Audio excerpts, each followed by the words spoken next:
What's correct like it? We in the building. We in the building. We live. Usually our little associate does this shit, music and all that. You know what I mean?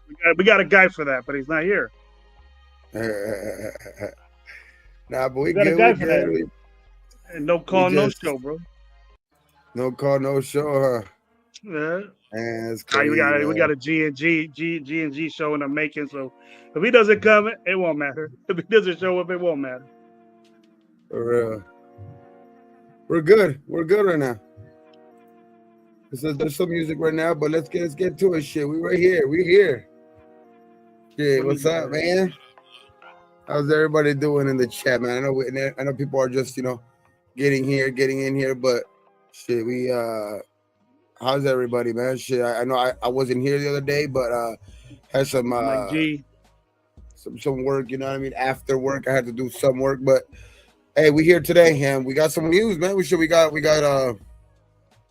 had some shit happen yesterday in that the open practice and shit like that. So, but we'll get to it though. We're gonna get to it. But how you been, Gravy? How you been, getting, man? Good. It's hot out here, brother. It's hot over there where you're at. It's hot. Yeah, It's man. getting But now it's starting to feel like summer. I mean, I was like, damn, man. I was trying to figure out when the fucking summer was actually gonna start. 'Cause, summer don't really start till you start hitting those triple digits. But seems like it's starting now. Finally in August, huh? Yeah, later than usual though. July is usually a big month to have hundreds, and we didn't have. We only had about 9 days, but August, starting off August, tomorrow it's gonna be 100, and the rest of the week's gonna be 100 and something. Yeah. So So it's we gonna just get we hot. just yeah, it's getting there. It's gonna cool down quick enough though. I hope around September, late Halloween stuff. We'll it'll Who start knows going. And though, man? football Because of started, the man. We're maybe fucking because of the close. late start though, we might get heat later on in the year too. But I mean, as long as it's not in I know that the this year the LA game is not over here till like November or something like that. So at least that we got that working for us because shit, man. I already remember what we were talking about. If the game's in It is LA over. again in September, I don't know. We might have to skip that motherfucker. I think that was you were telling me, Gabe, the last time we were there in LA last year. Guys, you don't remember a day being like that in LA, and you've been in LA your whole life, bro. I mean, the thing is, I felt heat like that. It's just what it is. It's the way that stadium is like built, dog, and then like it's just being in there It was in that crazy. heat. Yeah, it Like was I crazy. felt that heat before. It's just that like it was like a greenhouse type shit, dog. Like to where like where you have to grow plants, and it was just like humidity stood in that shit, like everything, dog. It was just a nasty I remember. ass Yeah, I environment. remember I that. don't know what it was. Maybe it was the Charger fans in there too that made it a nasty environment too. Like because damn, that shit was horrible. They're they're one of the. I'll give it to them. They're like one of the weakest fan base that I've ever been around. They don't as much as the other teams. They don't talk shit over there. They got their fans, but they get outnumbered over there when they play the Raiders anyway. So they Yeah, just kick for it. They sure. kick it. But I had fun. I had a great time being with you guys. We're gonna do it again. We're gonna be at the home opener too, partying up. So we've been Yes, talking about sir. that. We've been Definitely talking be about that there. every week.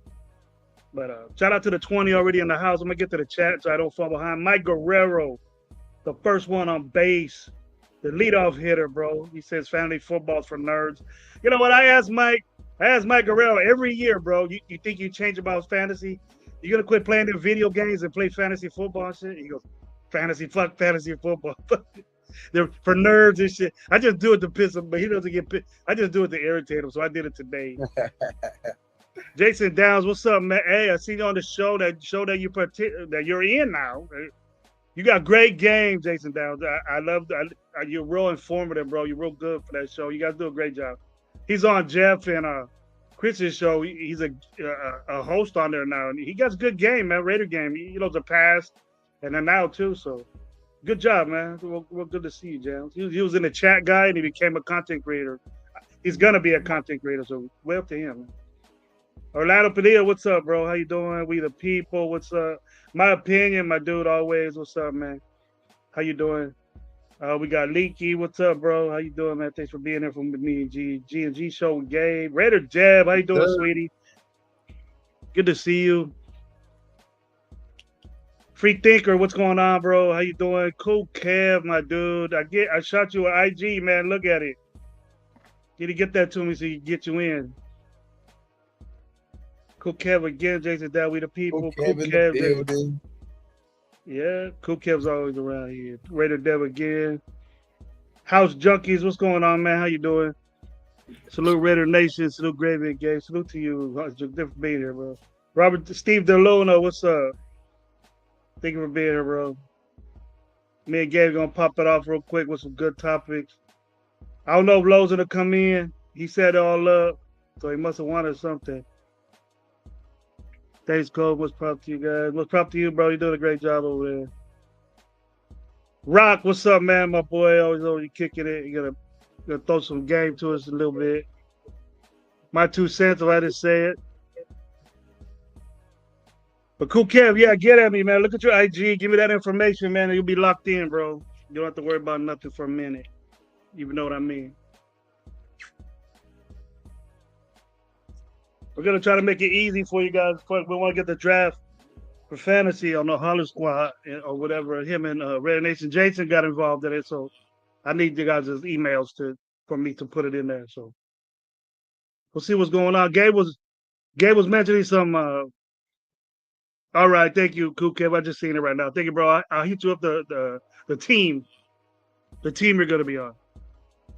We'll do the draft and stuff. We're thinking more the 29th and the 28th of August. It's good for you guys. Like 5 o'clock here, 8 your time. So we'll get it going. Cool Kev is finally getting into fantasy. He probably does over there, but the way he used to talk, you know what I'm saying? But hey, check this out, Nation. Give us your input on what you've been hearing. A lot of people was at the camp, the open day camp in the stadium. If you were there, man, let me know what's going on. I know I had a lot of homies over there that were in the stadium watching. You know, I know Josh the Goat had a couple good shorts in there that were saying that people quit thinking other things. We've been saying that all along. The quarterback, there's no competition as far as quarterback. I think there's competition at different places, at different parts of the field, but I think they're pretty much set. But me and Gabe are gonna get into it. As far as the things that I know about right now. That's concerning. We found out. I've been watching that a good old backup DB with what I've questioned ever since free agency started. Lonnie, he got a broken leg, bro. So I mean, something like that. I don't. Unfortunate.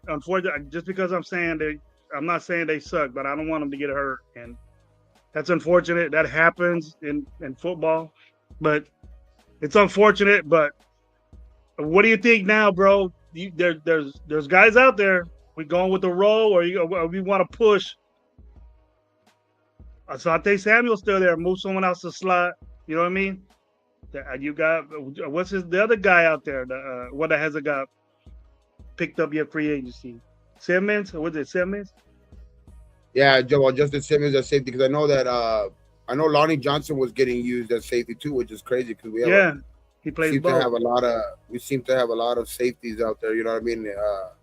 Even guys, being converted into linebacker, like Jamal Adams. But it's just and then you got guys like, I even heard some news of even like Darnay Holmes maybe even being a camp casualty, like being like not a camp casualty, but being like a camp, maybe like a cut later on. So it's like,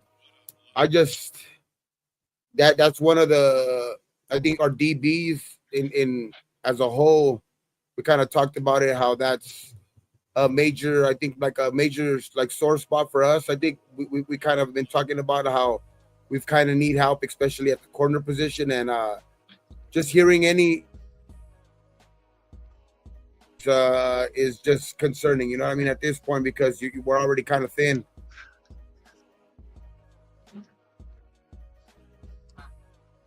You froze up there, though. I mean, Gabe. Gabe is frozen. He'll get back in a little bit. He was having a good little point too. I'm watching him and he's stuck. But anyway, yeah, he was getting on the. He was getting on the. It's unfortunate, but do we go out there and get these dudes? Justin Simmons is out there. You know, he's better than Lonnie Johnson. So we'll see. We'll see if Gabe when he comes back. You know, but right now it's just me. We'll see how he's doing. Myra G, what's up, girl? How you doing? You got in. You got into the. You got into the fantasy. You got a game. All right. You went. You was on a great point too, man. Go ahead and finish it.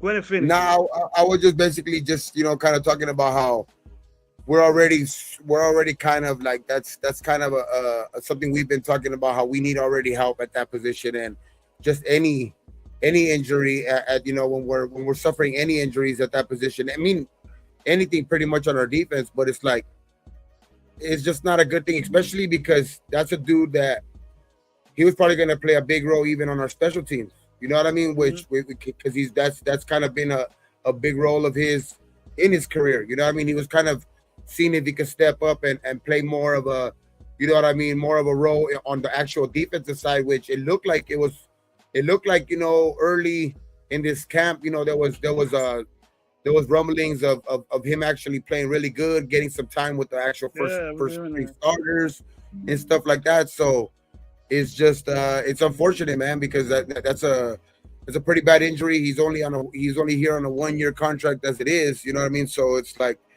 yeah, man, that's bad. Hopefully that kind of opens up their eyes to like maybe the thinness of that, you know what I mean? Kind of, because we were kind of talking about that, kind of a couple weeks back too, to where we were kind of waiting to see all of these practices, all of these camps, to where finally with pads, you know what I mean, you're probably going to get something like this. It's unfortunate. This happens every camp and pretty much all 32 teams, but this is why I think we kind of have some flexibility there to kind of make some moves if we have to, which hopefully that puts some more, just some more fire under them to like kind of maybe go out and get some help, because yeah, man, that was I mean, as what it sounded like, Lonnie Johnson might have played a big role, especially in the depth position. Yeah, it looked like he was going to play a big role in there. And now we get to see the come up of Trey Taylor, I think. Yeah.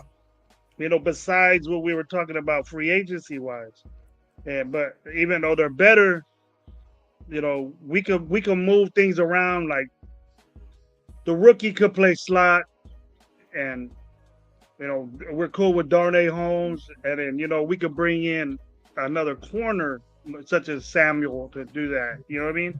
And I think Samuel will fit in as a corner for us.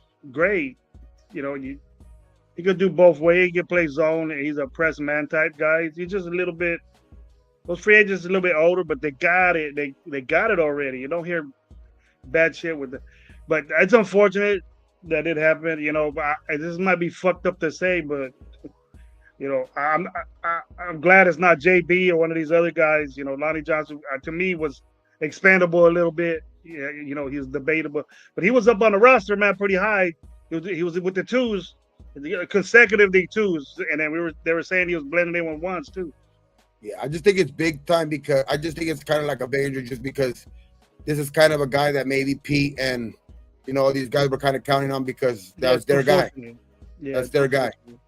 They brought him in, you know what I mean? So they were probably counting a lot on him, like to step up and actually, make their vision kind of, like come to life type of shit. But I mean, it's unfortunate, but next man up. Like, I mean, that's the fucking, just the way it is in the NFL. We just got to go next man up, and that's the thing right now. It's just that's the worry right now. It's just hopefully the next man up can provide some good, like some good fucking camp, like performance, because somebody's gonna have to step up now, because Lonnie Johnson was kind of being that guy, you know what I mean, in camp, where you kind of had some, like I was saying, he was kind of stepping up, but now it's like you say, Trey Taylor's, it's up to Trey Taylor's, the I mean, of the world, the Darnay Holmes, even, you know what I mean, but the other safeties in the room, you know what I mean, like they're just gonna have to play more of a bigger role, you know what I mean, and it's just that's what we're gonna have to do right now. So I know what's up, Leon. now they're checking out free agency is not in your book at all. Just bring him in, see what's up. Maybe he might take the spot. Have some a little bit of it's your opportunity, unless you're gonna roll with Young. I'm not happy with the DB room at all, Gabe. You know that. But if it's gonna be, we're losing what I think a weak link out of a weak, a body, give or take a body, but I don't think he's gonna come back. I heard it was a fibula type thing, and that's a big bone to heal, bro. So it'll probably be all season. It's unfortunate, man. I wanted to see what he did. He's a solid, career gunner for us. That's gonna hurt the special teams part of it, which is important. But I don't know about him being with the number twos. Maybe he was shining, but not to he never have shined in that area. So the other guy that's getting some pretty good hype in camp right now is DCam. I mean, I know fucking I know he's been getting a lot of run with the ones too, man. So hopefully, I mean, that's unfortunate for JB, because we would think that, you know what I mean, he kind of made a little bit of a jump last year. So we thought I thought, you know what I mean, for sure that he would probably be, like that lock in, at least the number 2 corner, but hopefully he does, you know what I mean. It's just, getting on the field type shit, so they can see, because he isn't, he's the former regime's guy. Maybe they need to see him on the field a little bit more, but it's just it's but the DCam, the DCam does kind of, I kind of thought, this about DCam anyway. You know what I mean? I think that dude has all the, like I was saying, like that dude has all the intangibles. He's fast, he's physical. You know what I mean? He just, the only thing I think it was getting with the right, you know what I mean, the right type of guy, which I don't think there's anybody better than, probably made more Pro Bowl type guys or all pro type guys than Pete Carroll. You know what I mean? So maybe this is just maybe this is everything. This is what all of these DBs kind of needed. You know what I mean? Because I mean, like we said, even Lonnie Johnson up until that point was playing like, I mean, was sounding like he was probably going to get back to maybe with like his first couple of years in Carolina. You know what I mean? So because when he was actually getting some playing time, but this might be just exactly what DCam needed, what all these DBs need. But it also, you know what I mean, it also kind of eye-opening too. Like, obviously it sounds good for Geno and all that, because we're hearing a lot of that. Geno kind of played real good yesterday, at the practice and shit like that. But does that say more about Geno, or does that say more about how, like, we've been kind of like what we've been talking about, how our weak spot in the, what we think is going to be probably the DB room? Does that say more that our offense is just already ahead of the gun, or is that more likely like what it usually is? Because usually at this point of like training camp and stuff like that, the defense is usually ahead of the offense. You know what I mean? Because the offense, especially when you're getting when they're implementing a new offense, when they're implementing a new quarterback, a new running back, you know what I mean? Especially a lot of pieces on this offense, you would think, especially because you have a guy who's been here for 3-4 years already in Patrick Graham. So you would think the defense would be ahead of the offense at this point.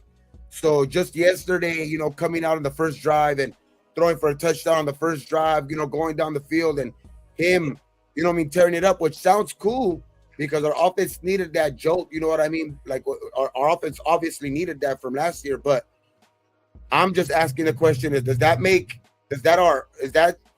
more of a Yeah, thing like where our offense looks that good, or our defense is just I maybe think looking I that think bad? I think it's with. I've said this before, bro. I've said it before that we've been hearing for when the OTA started that Thornton's getting 70-yard bombs. Trey Tucker is getting 60-yard passes, touchdown passes in the middle of the field. Uh, Brock Bowers is scoring all the time. Things like that in that nature. But I'm thinking, and my reverse self is saying, well, why are these fucking DBs letting that happen? That's the way I'm looking at it, Gabe. I'm looking at it with, what, Yeah, no, I mean who, I am who, who too, are bro, they doing that to? because I would Yeah, be like, if it's later on in camp and you got Gino like coming along really good and shit like that, but it's because you usually, especially this early in camp, this early in camp, you would think, the defense is putting up some numbers, which like I said, like I'm not gonna complain because we need a quarterback that's gonna be, efficient and slicing up the defense, but damn, man, it's just a little bit worrisome because that's something that we were already worried about going into that practice. You know what I mean? And that just kind of like solidifies a little bit more of that. You know what I mean? Like if it was just we had something some that, guys there. We had okay, some we have guys some there, bro. I wouldn't be tripping. We had some guys there. I wouldn't be tripping, exactly, but exactly. And shout you know, out I'm to just saying. my 2 cents, man. Shout out to my two That's my cents with the 2 cents, man, with the $5 spot, man. Thank you. sure. Two Thank you, fifty man. each for Thank me you. again. Hell yeah, man.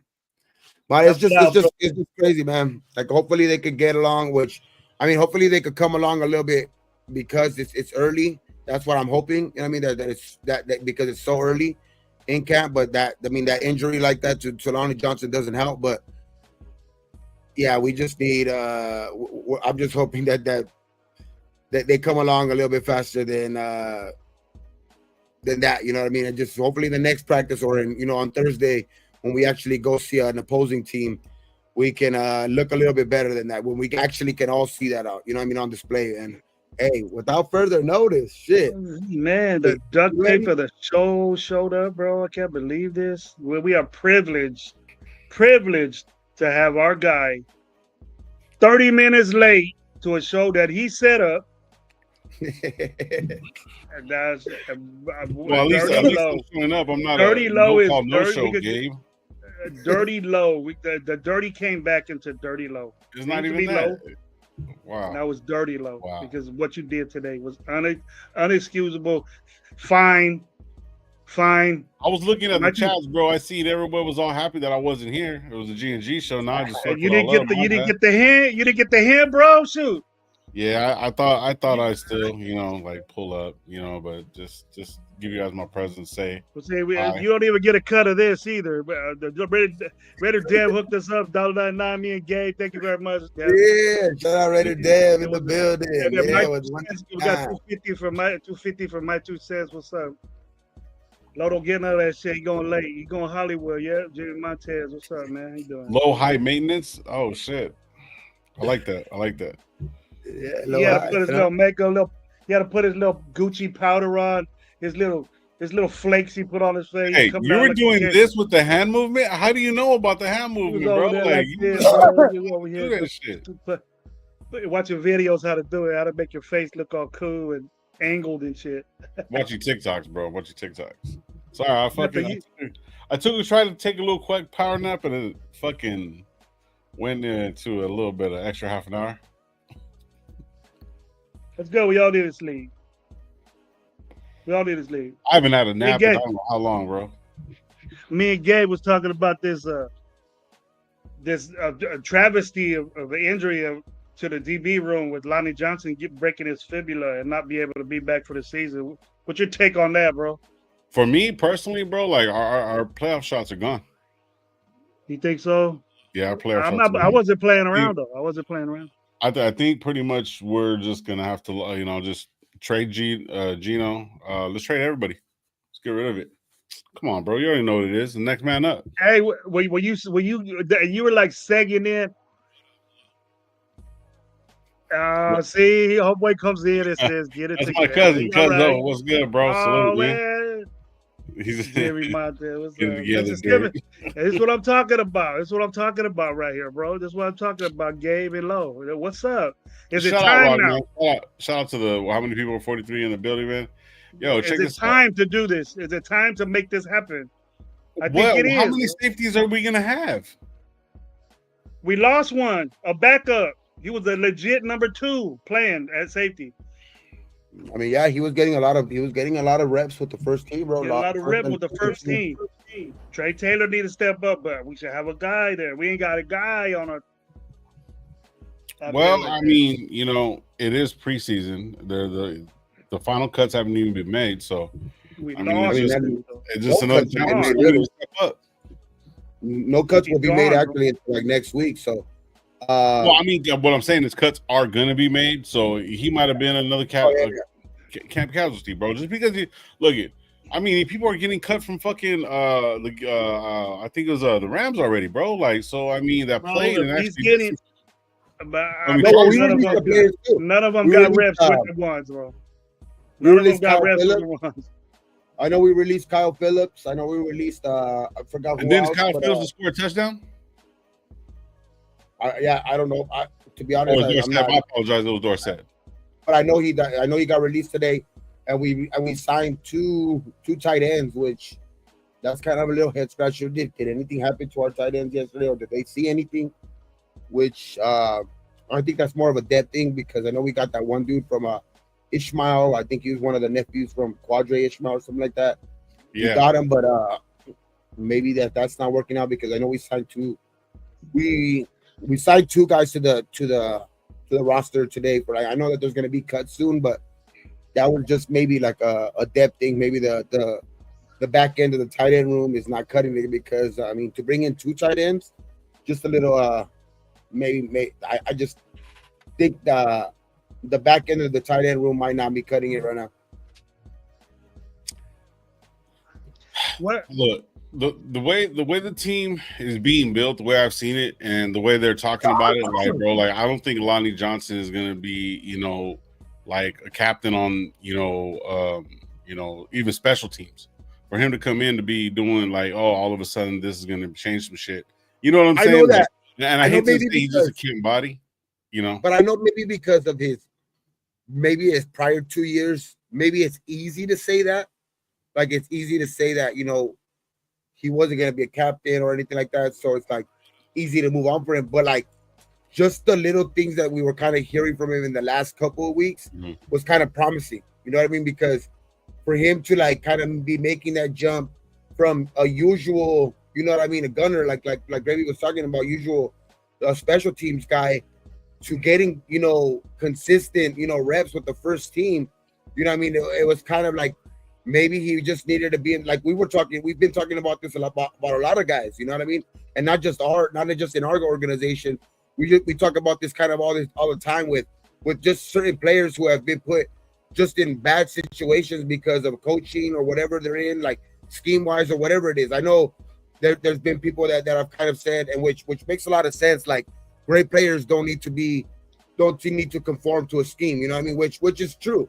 I mean, because a lot of great players can do that, but unfortunately, not everybody is great, which some players do need to play in a certain type of scheme, which maybe Lonnie Johnson was kind of finally getting there, you know what I mean, with this team, because he was kind of like getting that, you know, that little bit of hype around his name, you know what I mean, with the first team and shit like that, which that's why I think it's easy to say because of his prior couple years, but who knows, man, like it was just, it looked like it was in a good direction. That's all it was like. Looked like it was heading in a good direction because he was starting to get some shine.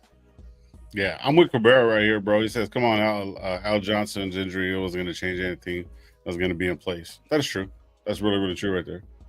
To me, it's like, and then again too, I don't want to put too much on it that like this dude was a star in the making or whatever. Like, I don't want to sound like that either. I'm just saying, like, any injury to our DB room is big right now. That's all I'm saying. Yeah, nah. But losing a guy like that, low, that makes teams. There was no question in my mind that Lonnie Johnson wouldn't make the team because he plays DB well, but he's an excellent special teams player. So that's how he gets paid in the NFL. He's been that way his whole career. Good at special. Wasn't he with the Rams at one point? I believe. I don't know Chargers. but I've known him to be good at special teams. He was with I pay attention. He was with Carolina. Mm. Even though it's a bad whatever situation, but he was a bright spot in that area. And if you coach football, so it's important to us just as much as offense and defense if you're into that. So he's an asset for this team, but we lost that for one. What he's good at, and then the whole depth chart that we've been looking at since he's been there in free agency has been Lonnie Johnson as a backup, which is a bad thing. And he was their guy, and he was their signing. And the dudes that get cut, like you mentioned from the Rams or whoever, what team, those dudes aren't getting reps with the ones, bro. They're just there to do something that the coaches want to see, and then they get rid of them and bring another guy in.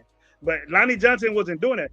If you're playing on the ones, dude, you ain't gonna get cut next day, unless you're really, really getting bombed on. So, what's up, bro? I don't know what to say about it, but hey, I've been wanting dudes in there, and this lineup that we have back there, it concerns me, and it's always gonna concern me. I was just mentioning different shit. That's another topic that we'll probably bring up. I've seen it a couple of times, but the other thing I wanted to bring up, that I had with me and Gabe and last Low, you can do the chat and answer a question for me real quick. What's this hollering? What you think? Because I want to know what you thought. Because we had talked about it because the last live with Gabe wasn't on there to get his input. So both of you will be good. You know what I'm gonna say that about JPJ. All this ruckus, and most of it I see is ruckus. There's only a few people that kind of agree what I was saying because they probably know. But him playing guard in certain situations in camp, and people are visually seeing this. The fans are out there going ape shit. You know what I mean? So. And there's a couple commentators that I respect that are saying the same thing. I don't know why this is happening. What's your thought on that? You can go first, Lo. You got a top off. So when we talked about on the last show, shout out House, man. I appreciate you, bro. I know you have mentioned something about it earlier, but yeah, like Gravy saying, it's a bunch of hoopla or it's happening. It's happening though, Lo. Yeah, he's playing guard, so yeah. Oh, he is playing guard, and that's it. He's going both ways, but he's spending a lot of time at guard during these fan friendly. You could go watch most of the time. He's doing guard shit, but so fans are going wild about that. They see that for a while. So I mean, come on, guys. I mean, last year we had Parham playing center. We had fucking JPJ playing center. JPJ is a natural center, even though I believe his first 2 years. He didn't play center in college, and then 2 years after that, he won awards as a center. So technically, he came in basically the interior offensive line. So what's happening is Meredith said it. Is the bunch of people said it is that like he is just getting rhythm and getting the reps in that you actually need as a backup center. So it looks like they're not going to be running with Parham at center. We're going to keep him at his natural state as a guard. Over there on the left side, right? So that's what we're looking at. We're trying to just find somebody to replace. I think they move Parham. I think they're moving Parham to the left side again, back to his left. That's what I said, to the left. Yeah, not to the right. Okay. Yeah, Kappa's going to be at the right because that's his natural position. So, so that's what I'm saying. So all they're doing is just they're not rotating, but they're giving the time. And Meredith was actually on the podium and he stated, just getting the reps. Just getting the feel of it and whatnot. Gravy did kind of go on to say was that he was saying that JPJ is going to be, good at both positions, but he would more understand that he would become great as a guard compared to a center, just because he's had actually more time at guard. But then also, college, and you always try to take somebody from college and kind of compare their fucking their stats in college to the pros, but it doesn't necessarily work like that all the time. You know what I mean? So it's like if we can get a better center, then we're gonna do it. Also, Gravy, you kind of like said it really good too as well. Last year, you know, the center had to take care of all the fucking play calls, so forth and so forth. So you know what I mean? So it was more responsibility. So they put more on JPJ last year because of the quarterback play. Now we got from what the camp's saying and all that stuff, and what people are reporting is that Gino is looking fucking sharp. He knows exactly what he's doing. He's leading the team. Everybody's behind him, so you can turn around and see where, hey man, where we put JPJ over here because maybe maybe either Glaze or Kappa ain't working out.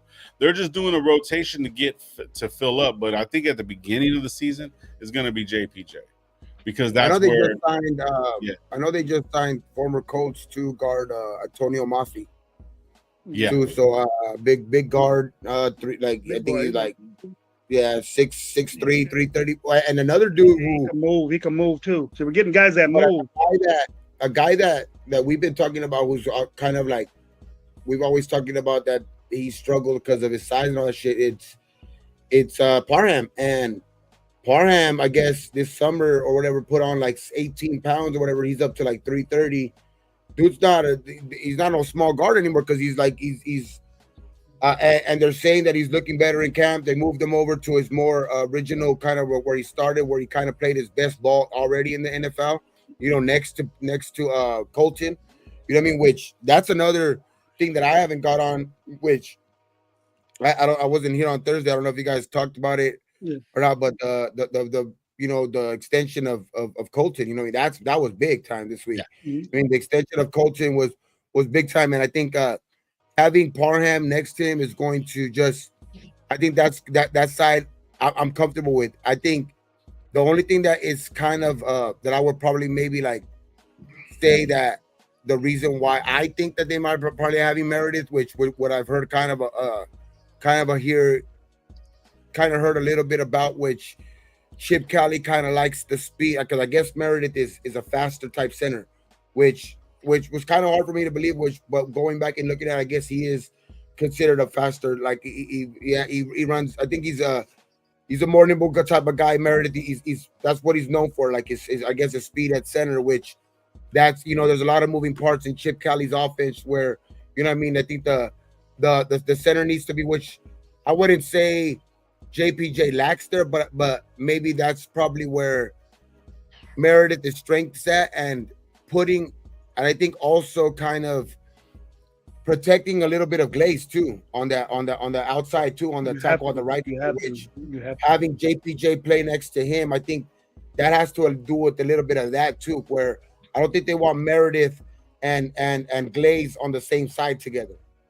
You know what I mean? Or whatever it is, or Kappa and Glaze on the same side together. I think they feel more comfortable, which I think that's why they're experimenting with this early in camp with JPJ maybe kind of protecting Glaze's on the inside. You know what I mean? Which that's why I think somebody earlier said it in the chat where I think it's more of a probably putting the best 5 guys that we have right now at linemen, but at their what I think they're gonna play their best at, like which I think the only real question is Meredith and JPJ, which I think JPJ kind of gives is I think a little bit more versatile to where I think he could play stronger both positions to where I think Meredith is just his strength is probably going to play at center right now.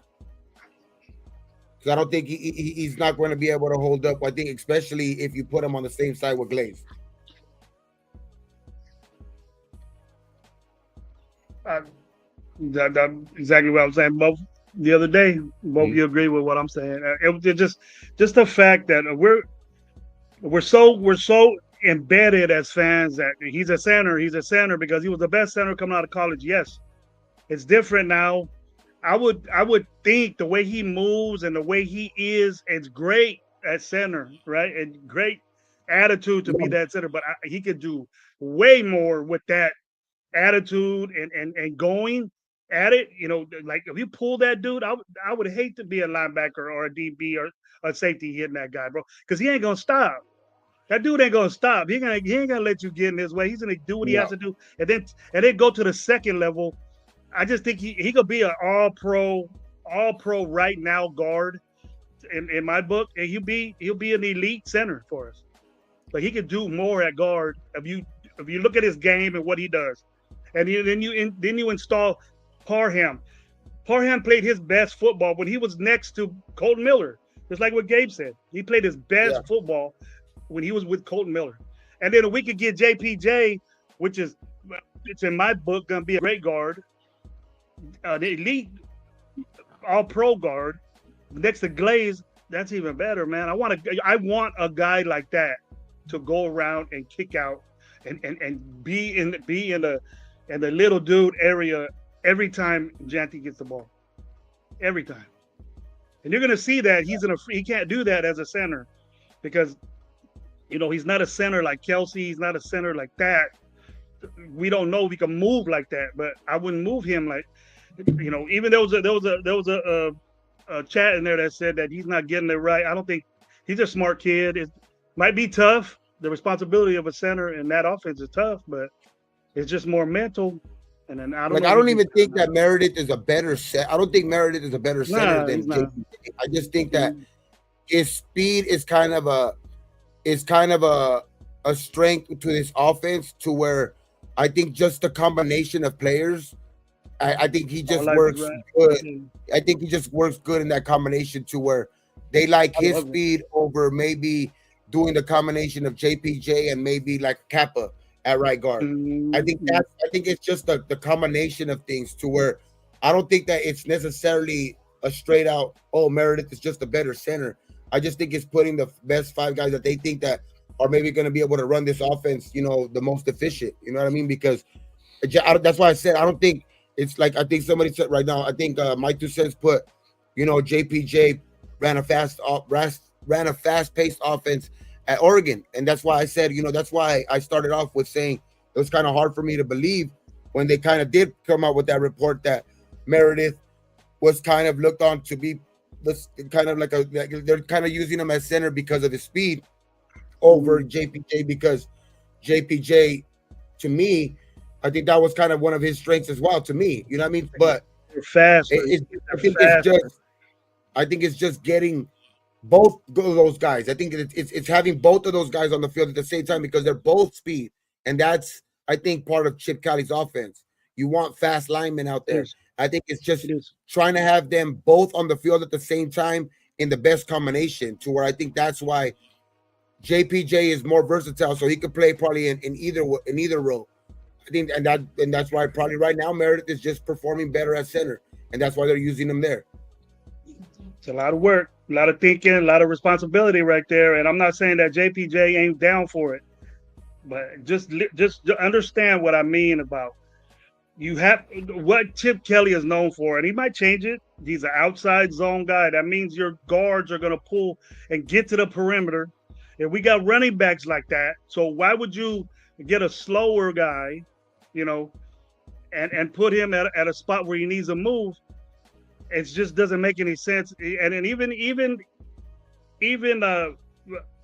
Pete Carroll was saying we're faster up front, and so those were the guys that were in there. So you looked at it, and I recognized the numbers that were in there, and it said one's noted on Q's thing. And even Sanjit, the offensive line guru and content creator world, he says that lineup right there is always there. That setup where JPJ's on the right, Parham's on the left, and Meredith is at center.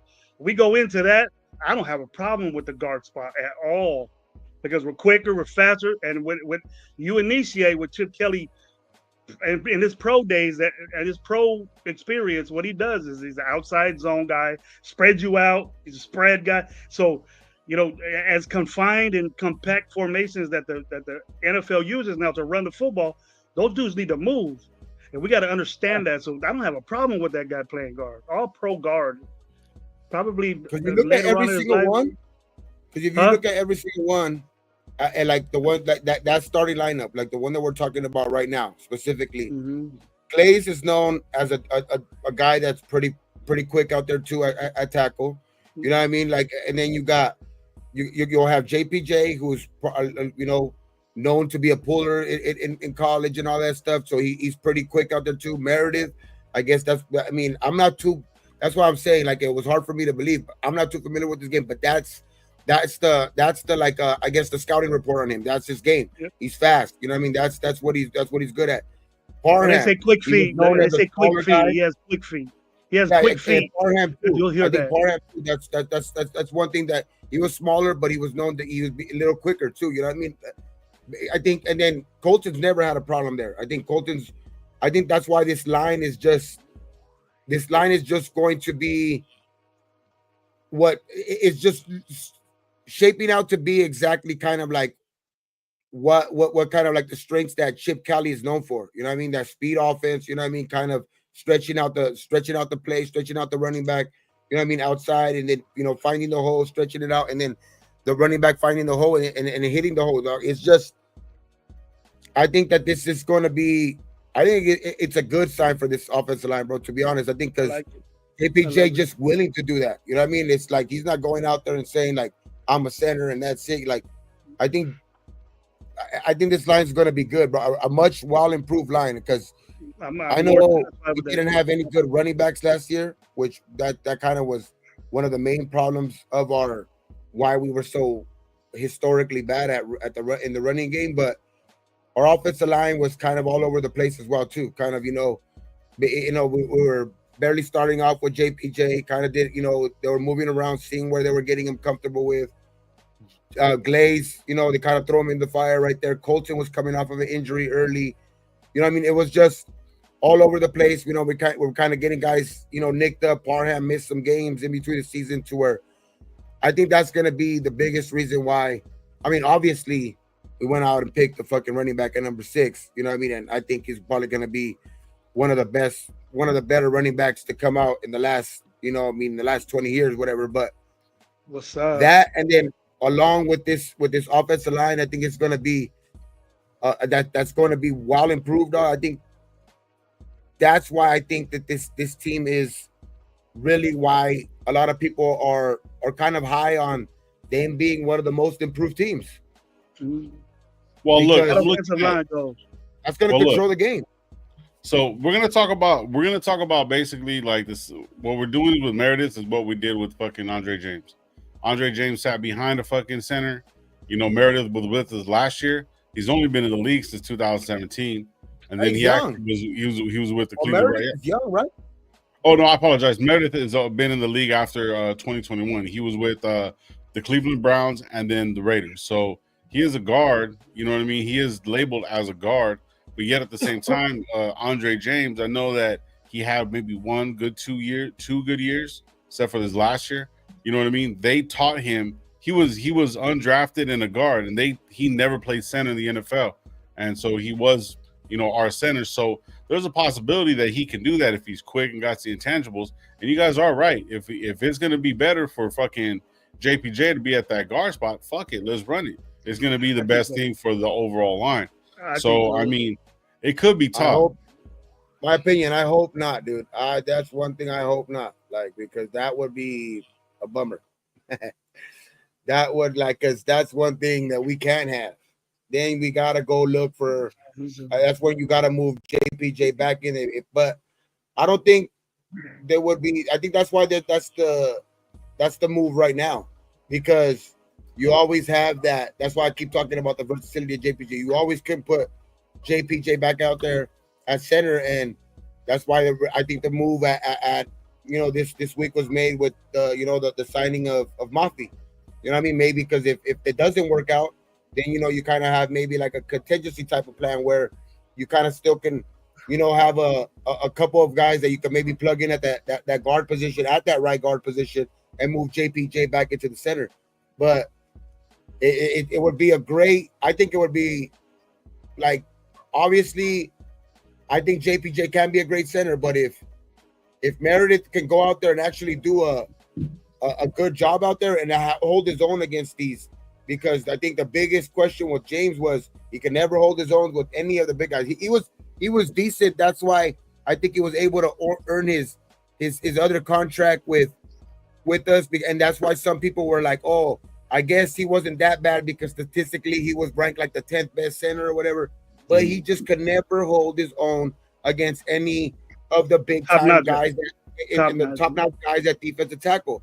You know what I mean? Which and we play one twice a year. You know what I mean? In Chris Jones. So it's like, and he would get dominated every single time he would go up against a Chris Jones. You know and what I mean? They would stun inside. They would stunt Mac. They would stunt the other dude that San Diego had. You know what I mean? They would stun him inside because we couldn't do it. Well, I'm hoping for damn sure. Hopefully, Meredith is not James. Yeah. Nah, I think. Well, this is or it could be this though, guys. It could be this too. There are some quarterbacks that have decisions. You know, during in the game, it says, I don't like the way this dude gets me the ball. You know what I mean? That happens. It does happen. It could be Geno Smith doesn't like the way they get their meshes. You know, the way he does it, the way he spins the ball, do that. You can correct it, but it could be that. But I'm not saying it is, but it happens. If it happens before, you got a all fucking league center. And the coaches are no doubt going to start him. Then they'll tell the quarterback, get used to his spin. Get used to it, you know. But if a quarterback is uncomfortable, he starts doing bad shit when he's in it, they have to think, at least talk about it. I don't know if it's that, though. That could be, I could be talking shit. But we have to think that. We have so many guards, because we have so many other guards like that we have, I think, you know, back, because Meredith can be a guard. You know what I mean? We have the two rookies that we kind of signed who could both kind of go in there and play guard, because they both have played guard. You know what I mean? And then you got, you know, Mafi that we just signed. We got Alex Kappa that we have, you know, on the roster. So it's like at guard you have there. So that kind of just tells me that there's you know, Caleb Rogers, Putman, Hutford, and then you know we got. And then we got Mumford too. We still got. I think we still got, you know, Mumford as well out there. But the thing is with me is like the reason why it's just.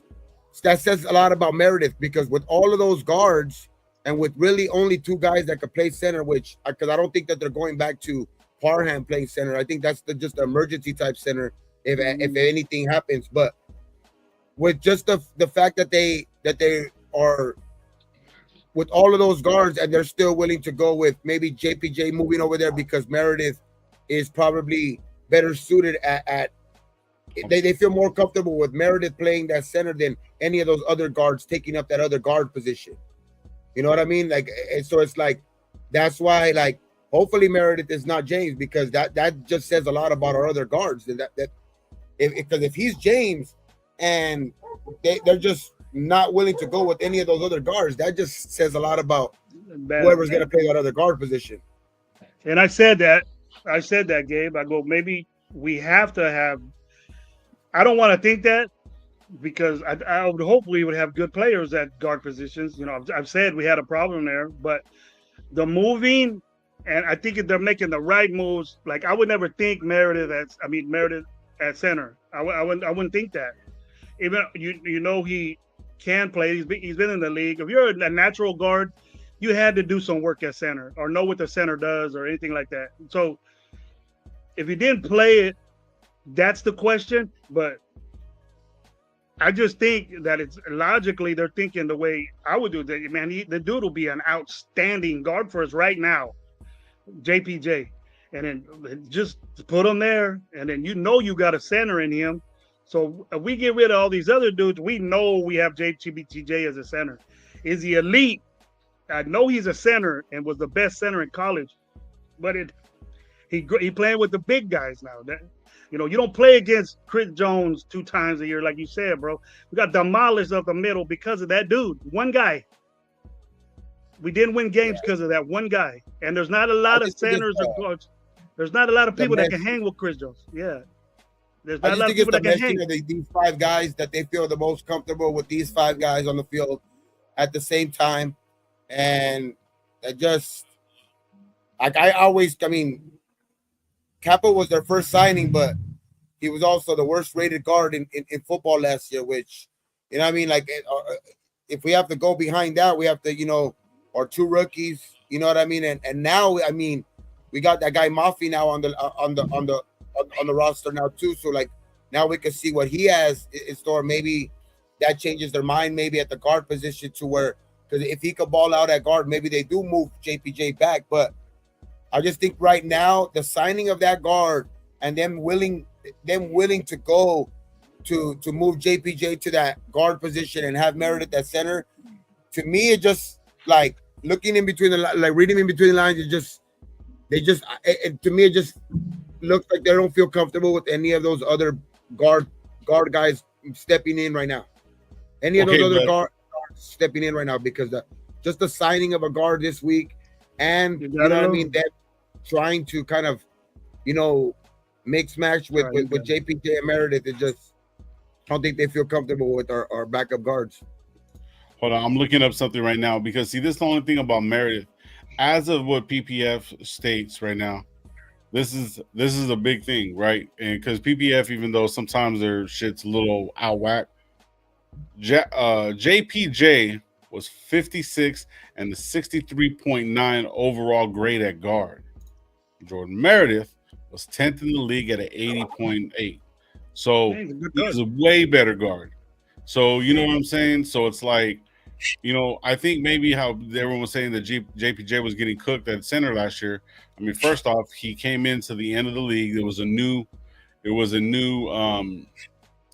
when he took over, that's when what's the name started taking over. Norv Turner Jr. was calling the shots. Had bad, other players were injured. You know what I mean? No running game. They went from a zone to, I forgot, to the other kind of scheme, running the ball because of two totally different styles of fucking offensive, being, two different offensive coordinators. So you look at that, but then Meredith still stood, active as the 10th best guard in the NFL. But this maybe could be what you said earlier, Blo. Like it just probably like how Meredith said it's probably just the reps too. Yeah, it's early in camp, probably just getting them both comfortable with if they have to, kind of move over and move. They're kind of like interchanging them with having Meredith feel comfortable to have to jump in at that position and JPJ also feeling comfortable with having to move over at guard if needed. I mean, I think, but it does also say a lot that it's both of them guys that they're interchanging with. That's why I think it's kind of set that they're probably the starters, but it's the guys that are behind them that they probably don't feel comfortable with. But I do feel comfortable with those guys kind of stepping in wherever, like because like you said, those five right there, I'm cool with. Those five, I'm cool with. Yeah, that's what leads us off right there. Even if JPJ is not center, as if he's guard, I'm cool with that. Yeah, we just up front saying, "Oh no, he's not playing guard. What the fuck is going on here?" He's probably gonna play center, but if he doesn't, I'm cool with him at guard. Great, we don't drop off there. We got an elite guard play right there. Elite guard play. So I mean, we don't have that all pro, but I mean, if I was a coach right now, and if I'm looking at it, am I going to put somebody that's never played center, has been in the league for a couple of years, really didn't do shit with Cleveland, but then he comes off of fucking a year like this at guard? I'm not moving him. But then JPJ came out of college, right? JPJ came out of college, winning those 2 awards 2 years in a row at center when he first started playing. I mean, it only makes fucking logical sense. Now we can turn around and be like, oh, hey, Dante Thornton is taking reps at the 1. Oh, Jacoby, we're not extending Jacoby. Like, it's you want the team to be versatile. You want all that stuff, right? But I'm pretty sure JPJ is going to be the center. It only makes sense. We got a younger team. Thursday's our first game, though. Thursday's our first game, and it makes sense. It makes sense for him to be a guard too, though. To me, it does. It does. And we got to realize that there's only 3 games now. So it's going to be, I think, guys, especially because we're such a young team, like these first games usually are sometimes getting guys, kind of acclimated, in years past. But you know how last year, kind of like that first year with 3 games. And the way that the NFL year started last year with like a lot of like slow offenses and shit like that, I think teams are going to get more. Teams are going to have a different type of game plan in their preseason this year, to where guys that are probably going to be asked to, to play a bigger roles. I'm not saying the star players, because that's probably never a smart thing to have your star players out there for any amount of time in preseason, but think a lot of these young guys are gonna get a lot of playing time early, man, and so it's gonna be an important game on Thursday, man. Which it's gonna see we'll finally see, because these are all practices. You know what I mean? I think when we get that first drive on Thursday, we'll kind of see like what they're comfortable with. You know what I mean? What they're kind of comfortable with, kind of what their starting five that they're gonna send out there.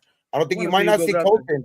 You might not see Colton. You know what I mean? He might be the only guy you might not see out there, because he's just like the penciled in starter. And I think there's other penciled in starters like Glaze and all of that shit too. But I think those guys are young enough to where you still might see them out there on the first drive. Yeah. That's I don't want playing New England and then we're switching shit around. I don't want this. Oh, we're gonna get. Yeah, it takes a couple of games to get. Fuck all that, man. I ain't with that. I don't want to hear that shit in this chat. No more. I don't want to hear that shit. Take a couple of games to get. They're doing that now. I'm glad they're doing it now. We're moving shit around right now. That's all it is. Just moving shit around, seeing what's working. And if it works with him, we could be an elite offense. And then Kappa, I was happy with the Kappa pickup, bro, because it's already, he's a sorry as game. I mean, Low mentioned it that he was rated the worst offensive lineman. Shit, if he was involved in a lineman that had that offense, bro, that throws almost every freaking play.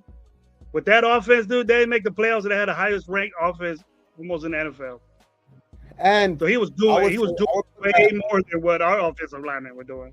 I like Baker Mayfield too. I like Baker, but he also tries to keep plays alive a lot too, to where that can lower your rating as an offensive lineman too.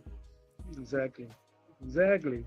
So if we're gonna think that about Kappa, we got to say, hey, well, this is different for him, and they like the way he like his agility and the way he's doing things. So ain't nothing wrong with Kappa. I don't think there's a problem with Kappa. I expect Kappa to push that issue with guards. You know, if he's a 2, whatever, he's gonna get in there. He's gonna play. Be that experience at guard. He never had that, especially the right side. If we got JPJ on the right side, then we cool. If Glaze does what he has to do, if Glaze mimics what he did last year and gets better, that we have a right tackle, possibly left tackle for the future for a long freaking time, bro. For a long. Yeah, I hope one of these rookies can kind of like shine quick, man. I hope one of these like Charles Grant or Caleb Rogers can kind of grow up pretty quick too. Hopefully one of those guys can show out, man, because I did hear some good stuff about, I think it was Charles Grant last week too. So hopefully that continues too. Like hopefully he can come along quick. Is he the one that's moving the guard? Yeah. Or is he attacking? He's the one moving the guard. That's even better, you know.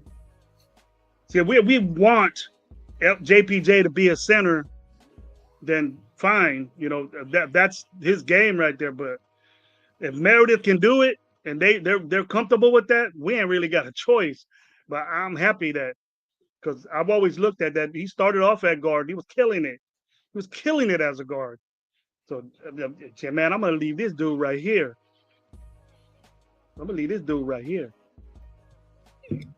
Yeah. What up to my boy? Shout out to the 70 up in here, man. Checking us out, seeing what's up. As soon as Low got here, Gabe, boom, shout out, fucking great, bro. Shout out, no one was watching us. As soon as that big old face showed up, bam, Torta Nation showed up, man. Way to go, fucking hell yeah. The gorilla glue of the fucking show. Yeah. Nah, the duct tape, bro. The duct tape, bro. You know, duct tape fixes everything, bro. Shit, I've seen them fix fucking everything, dog. You guys always got it in the car, bro. Duct tape fixed engines before. All right. We've been here an hour, and you guys owe me time because Gabe missed and Low was late. Oh, dude, no, I'm out in 20 minutes. The thing is that we're hearing rumors. Bro, I didn't go to sleep. We're hearing. Hey, one question. On Thursday, games at 7. Are we going live at 5 or 6? For the people in the building right now can know, you know what I mean. So we can do our like 2 hours before like the game starts. I would say 2 hours before, and then 5. Yeah. We're gonna go on at 5. That's cool. Yeah, That's we're going what That I way, want to people do. in the building right now, the 70 in the building. So Thursday at 5 o'clock, man. Like the game's at 7. So we'll be like the pregame show, man. You guys could go in there. We'll give our like kind of thoughts of how the game we think the game is going to, kind of play out and stuff like that, and bring you whatever news we got leading up to the game too. So yeah, man, we'll be Maybe pretty much live. maybe we'll extend that after the game and talk about some things we seen. Maybe after the game, if we got a lot of Israel. I know I'm looking at a lot of people, bro. I'll be looking at a lot of people, and I'm gonna give it the benefit of the doubt on what I want to see. But now we can see, a vanilla offense. But if it's popping and it's that vanilla, I want to see that you possibly know what could go on. One of the things we're gonna be watching, we have to, is the offensive line, both sides of the line play. And speaking, I want to look at these rookies. I want to see these rookies. I know they're going to get some good play time. I know they're going to get some good play time. I know Mumford's going to be out there. Mumford's a guy that kind of forgotten about. You know what I mean? And I think he's going to be out there. You know what I mean? Some of these guys, the Kappas of the world, like you might not see Kappa out there too much because I think they know what they got in Kappa. He might be a guy that he's probably a lock in at maybe the backup guard or whatever it is. So they might have him out there for whatever amount of time, a set amount of time. But I think it's to me, because I think the Kappa thing, I'm not too big on it. I know Gravy, you say a little bit more to it. I mean, I will agree to where the lowest rating guard or lowest rating offensive lineman can probably kind of look a little bit weird sometimes just because of the offense you play in and all of that stuff. But I think that it's gonna be big time in these all these rookies, man. The Darian Porters, even the guys that didn't get a chance last year, the Trey Taylors, the guys that those are some of the guys that I want to see big time this week. All of these guys, the JJ Pays, the Tonkas, you know what I mean? Because the loss of Wilkins last week, so we're going to see what guys can step up at that D-tack, at that DT position, you know what I mean? So all these young, kind of guys that we drafted this year, and some of it's going to be intriguing to watch, man, this week, because in this first game is where I think those guys are going to get their most playing time, because the first game is where typically you see the stars get the least playing time.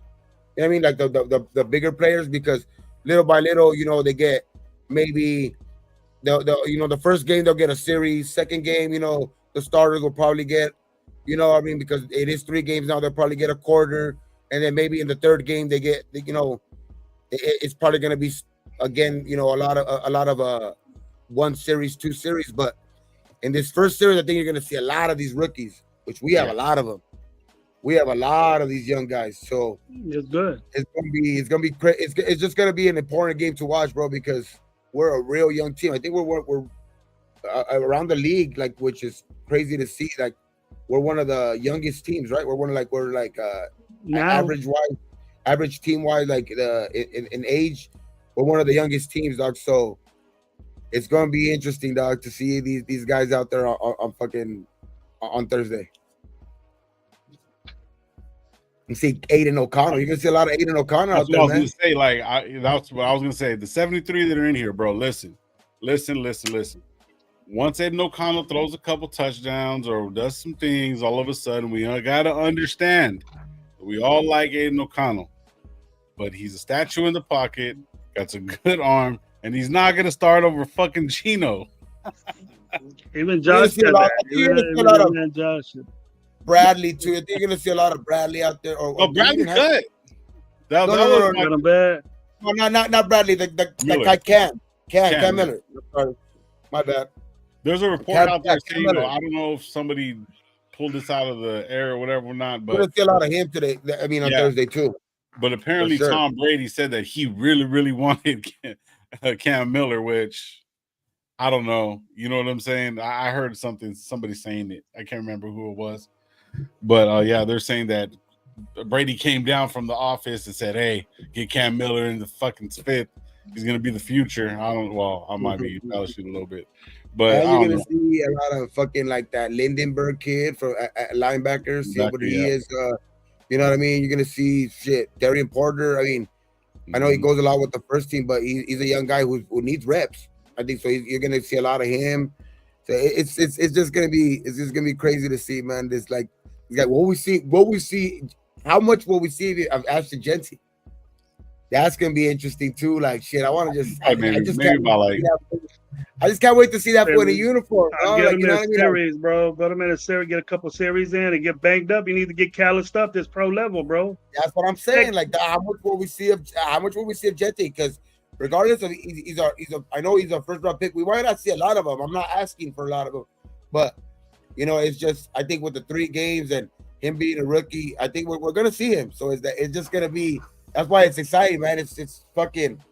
He's supposed to be our franchise, one of our franchise guys, our pillars, dog, on our offense for years to come. So it's just gonna be fucking exciting to see him the first time actually out there in a fucking live game. You know what I mean? I know people could say Saturday they seen him out there, whatever, but it's gonna be different on there on Thursday, man. It's just especially when in September comes around, that's even a different story. But Thursday is just gonna be cool. Thursday is just gonna be just for to see the first time these guys take the field as Raiders.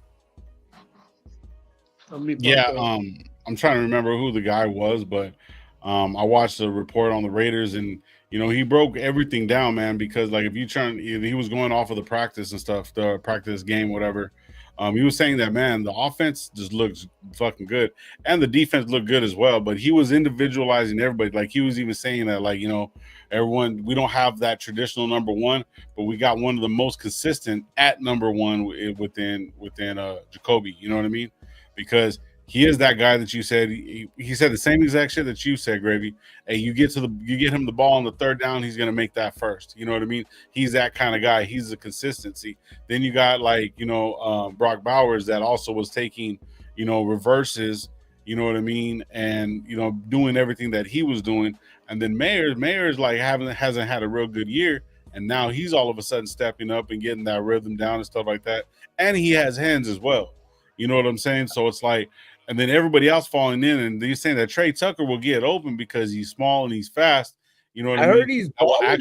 I heard Trey Tucker's getting consistently open, which that's another thing too. Like because is that another like knock on our DBs, or what are DBs doing? What the fuck is our secondary doing? Or did he just do that much work this offense too? Or like because I also heard that like even on one-on-one rows, like. He has a good connection. Like I heard, like he's having besides Thorin, he's having one of the better connections with Gino. You know what I mean? Like he's like having that chemistry with him early, and which is good. You know what I mean? Which I mean, hopefully he can become finally a dude. You know what I mean on this team, which he's had flashes because he'll make that hard catch, but he'll drop the easy one. But yeah, so that's what dude was saying. He was basically saying it was actually from.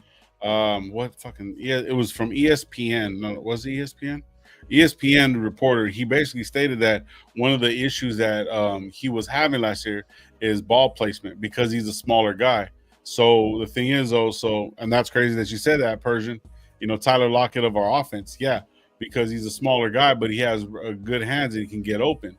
So for him, the ball placement is a big thing. Now, when you have Gino, that's very, very accurate. That's going to be better for him, and that's why he's actually getting better because of the accuracy of the quarterback. Because if he can drop a ball in the pocket instead of having him having to reach out and diving on fucking corner balls like on the out, like balls that are going out of bounds and shit like that. You know what I mean? Like certain things, everybody makes bad plays. You know what I mean? Every single player in the NFL does. It doesn't matter who you are. There's no way. You know what I mean? Fucking interceptions, fumbles, it happens to the best. But it was ball. The thing is, Lo, is that Trey Tucker is good at what you just said. He's good at that. He's good at not dropping ball. He's good at balls bouncing around his hands. You got to go reach out and get it sometimes, Lo. It ain't gonna be perfect every time. So that he misses those balls too. So, but what I'm saying needs to work on that, bro. Even if that's the case, and that's what they're meant to do, they're meant to get open and catch the ball. That is their only fucking job, while blocking as well. But when it's a pass play, they're supposed to catch the ball no matter what. Ball placement is easier. He doesn't need to be bobbling and all this shit and trying to have to dive. Yeah, I get if it's tight windows, you know what I mean, and it's like double coverage and shit like that. Gino has nowhere to go and he drops in on some shit. Yeah, but the accuracy of where the ball's going to be placed will give him a fucking better shot of actually catching some balls. You see what I'm saying?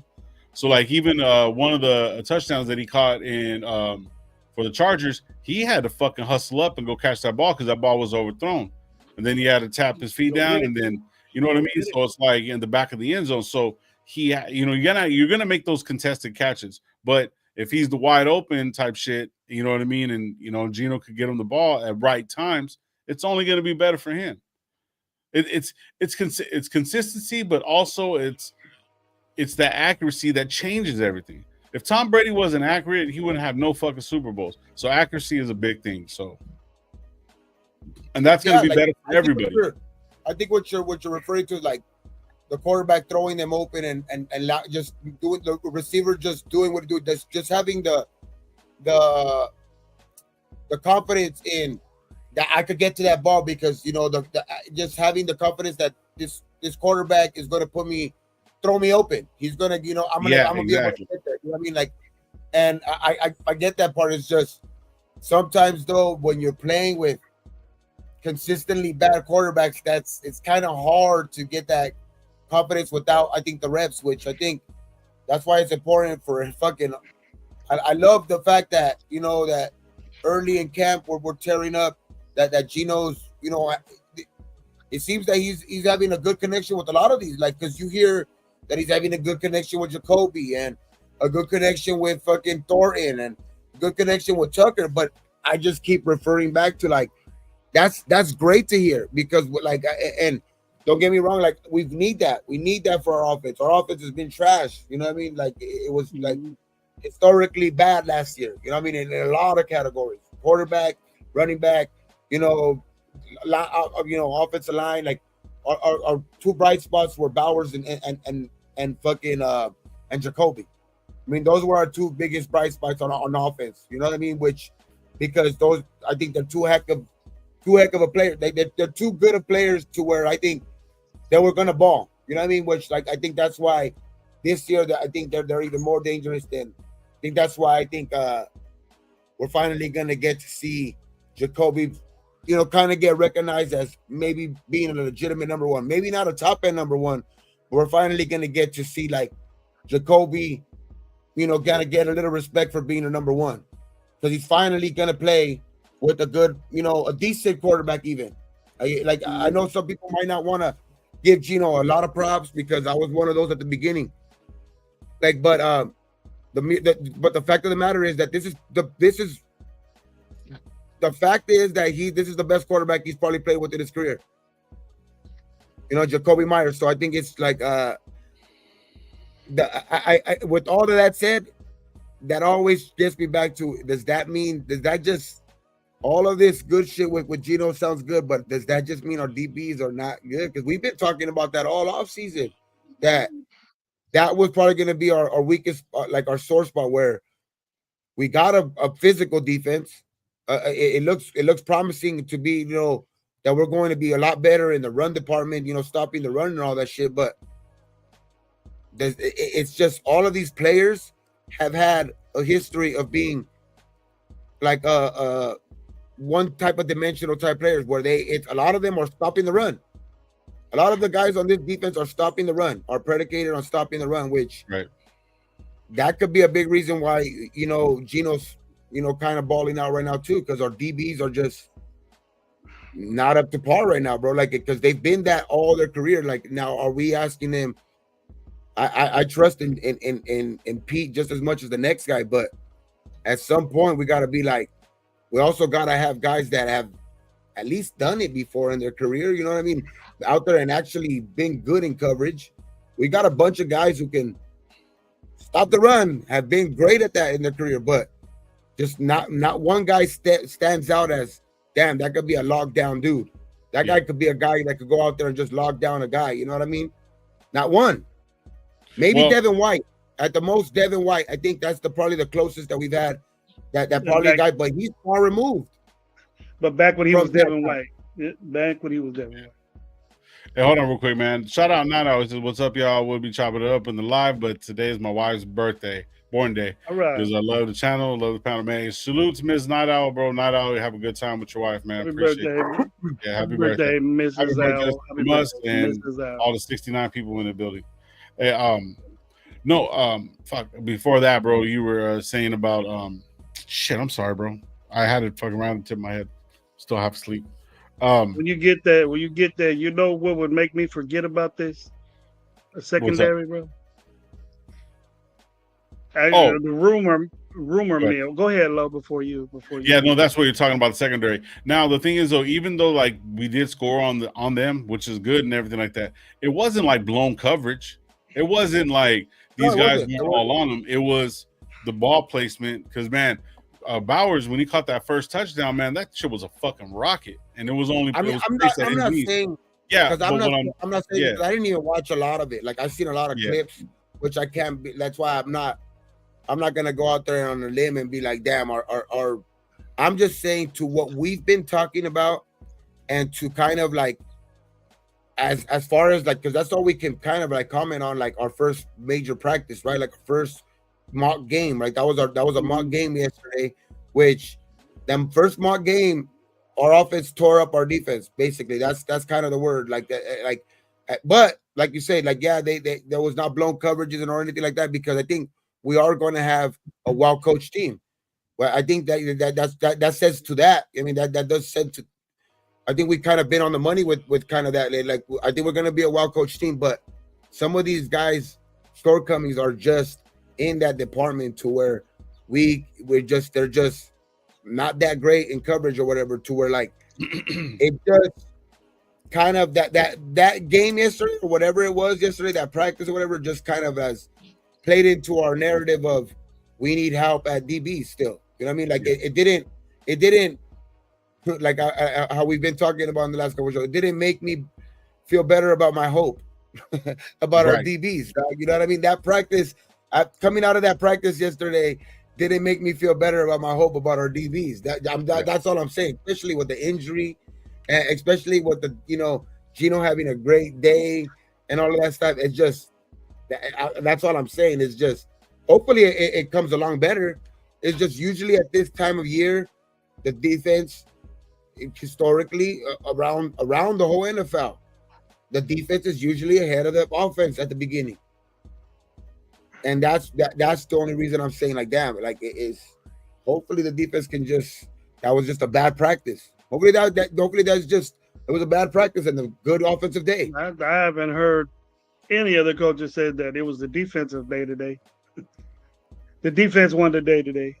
I didn't hear that, or any respectable commentator saying it, or content creator saying it. Guys, Max Crosby, you look great. I haven't heard anything. Kuntz looking great. Mm-hmm. I'm just hoping all I hear is offense, bro. That's all I'm saying, because it's just played in to exactly what we've kind of been talking about. Like our worries have been our DBs, and they kind of got beat yesterday, like one way or another. Like even if there was close coverage and they got beat by a little bit, it was a well thrown ball, whatever it was. It's like one way or another, they still the offense had the better of the day yesterday, and that's that. It's just after the first day, that's all we can really comment on. Like hopefully that turns out to be, like I said, just a bad practice, and they go out on Thursday and they just put up a fucking goose egg out there, and the whole defense looks pretty good. Like it's just that's all we could really. All I could really comment is on yesterday and what we've been talking about. Roy got a pretty saying some name real quick. It's kind of a double-edged sword. If the defense would have been dominated, we'll be saying the offense is terrible. I'd much rather be able to score some points after all the shit we've been seeing. True. That's true. I would expect it because the offense is younger, bro. We got rookies out there. But we're getting thrown on. Obviously, everybody's saying that, and then that was what I was saying. I'm hearing Trey Tucker getting balls in the middle of the field, Mayer getting shit in the middle of the field. I'm hearing the same shit that I've been hearing for years, and if you guys ain't noticing that, or just wait and see in the preseason, then go ahead and do it. But I'm not gonna change my meter on the DB room like, because even forget about the Raiders right now, right? Just forget about the Raiders. If somebody just told you that this is okay, this is the first open practice, they're gonna have a mock game. This just is, it's just a hypothetical team out there, and they're telling you this team is coming in with a new offensive coordinator, a new running back, a new quarterback, a new number 2 receiver, and this defense is coming back, with the 4-time, the 4-time defense, the 4th year as his 4th year as a defensive coordinator, you know what I mean? And you still got Max Crosby on that defense or whatever. You would think, like that defense was probably going to be a little bit ahead at this point, just going into that first practice, you know what I mean? Because they were going to be a little bit ahead because they were probably more guys on the same page because they know the same defense and all that stuff. And they're still, this offensive side is still trying to implement plays and put in, kind of implement certain shit and stuff like that to where, like, that's why I say you would think that the defense is ahead of the offense at this point, at least at this point. And that's all I'm saying. It's just like it's just a little head scratcher. Well, Alfred, were you there? Was anybody saying the ones are against the twos on these situations, or the twos need work from ones, and that happens. But you gotta have situations with the ones. Yeah, you got to. No, you make a great point with this, man. I'm totally. It's crazy. Like I even forgot about this. Like, because I knew I was. Why would the ones are supposed to dominate the twos? You know what I mean? No. I'm just saying, like, this is a good point though, because I was thinking about this yesterday. Was seeing some of these clips too. Like, I fucking had a fucking brain fart, dog. Even not thinking about it. I thank you for even bringing that shit up, my two, because like watching some of those clips though, like, and this is one thing that I will give the defense. You've seen some plays out there to where, like, they could have a clear shot on Gino, but it's a mock game, and they are gonna let Gino get that ball off. Mm-hmm. To where if this is a preseason game or if this is a actual live game, which thank you. That's why I'm saying thank you to my 2 cents for fucking actually bringing that shit up again and bringing that to my attention, because I was literally thinking about this shit yesterday, watching clips. Like, oh shit, that would have been, maybe he gets the defensive tackle gets the, he could have play dead. If you're playing a mock game, don't blow the play dead. If he's sacked, that's what I mean. Even on plays where but even on some plays where, like, the guard would, like, kind of like loose, and like it wasn't even going to be close to where, like, a lot of plays a defensive end or a defensive tackle is gonna disrupt that throw, make it an underthrow or whatever it is. And the quarterback kind of knowing that in an open game, to where, like, he's wearing a red jersey and they know that they can't really touch him, if they feel a lot more comfortable than actually in a live game, to where, like, that's the reason why I'll say I'll just give them the benefit of that on that. That's why that's why it is so exciting for me on Thursday to actually go out there and play live. But because I did see a lot of those clips to where Gino, it was like a extended play to where, like, you seen the defensive line kind of hold up because they had to, because you couldn't continue, because if you continue, you were going to run right into the quarterback, or you were going to kind of hit his arm or whatever. Like, if you put your arm up, they should blow that play dead. They should blow that. That's this is the thing. But they're also going to let Gino get bro. What work are you getting if you're just standing around? What work are you getting if you ain't going all out? If you want to be a one, break that fucking shit up. Break that shit up.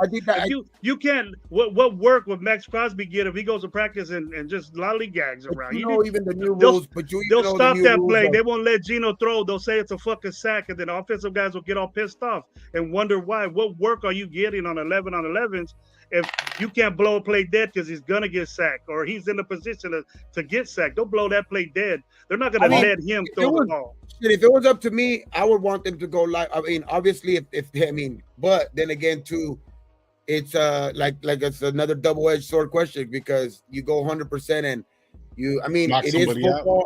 There's just a lot of contradiction in when you're doing like with these statements stuff. Because if I say I want them to go 100% and all of this shit in practice, but then we suffer injury and then we're gonna come back the next day and be like, damn, Why are they even out there like doing this shit like at that point too? Like where, and then we go back to it's football. There's always gonna be injuries and all that shit.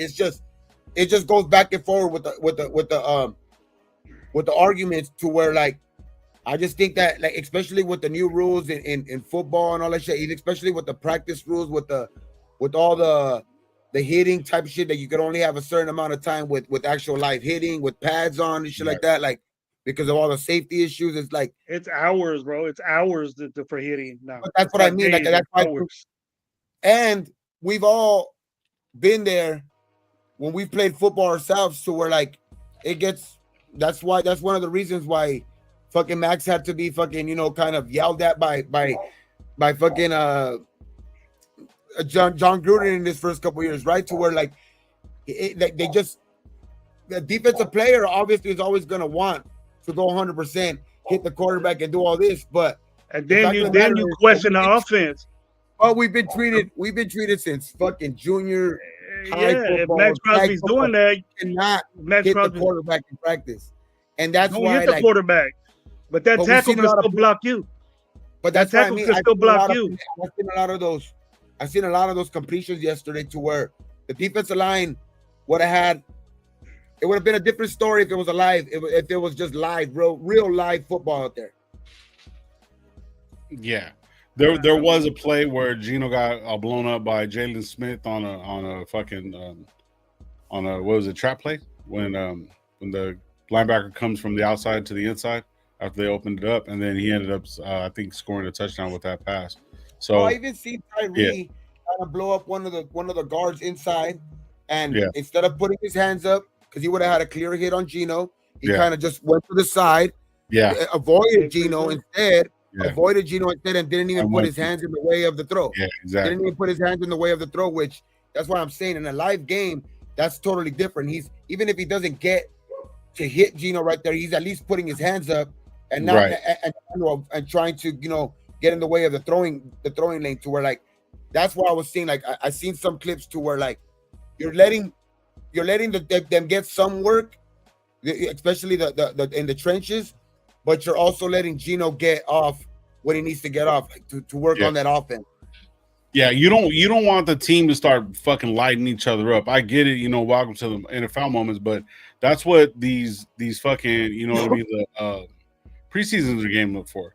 So get those reps from other players, you know what I'm saying, and let them like do what they got to do, because now the guys can go at full speed. Now the guys can go up for the ball and like try to like fight for it. You know what I mean? I'm not saying that they weren't contesting nothing, but it was a light practice, bro. We're not winning the Super Bowl off of practice. You can't be fucking light practice. You can't be doing light shit right now, Lo. Fuck, dude. No way. What do you guys think? You can't be, I'm just here chilling. They're taking each other's teeth out in fucking practice, bro. But you cover. You fucking cover and prevent touchdowns. I'm not talking about hitting people.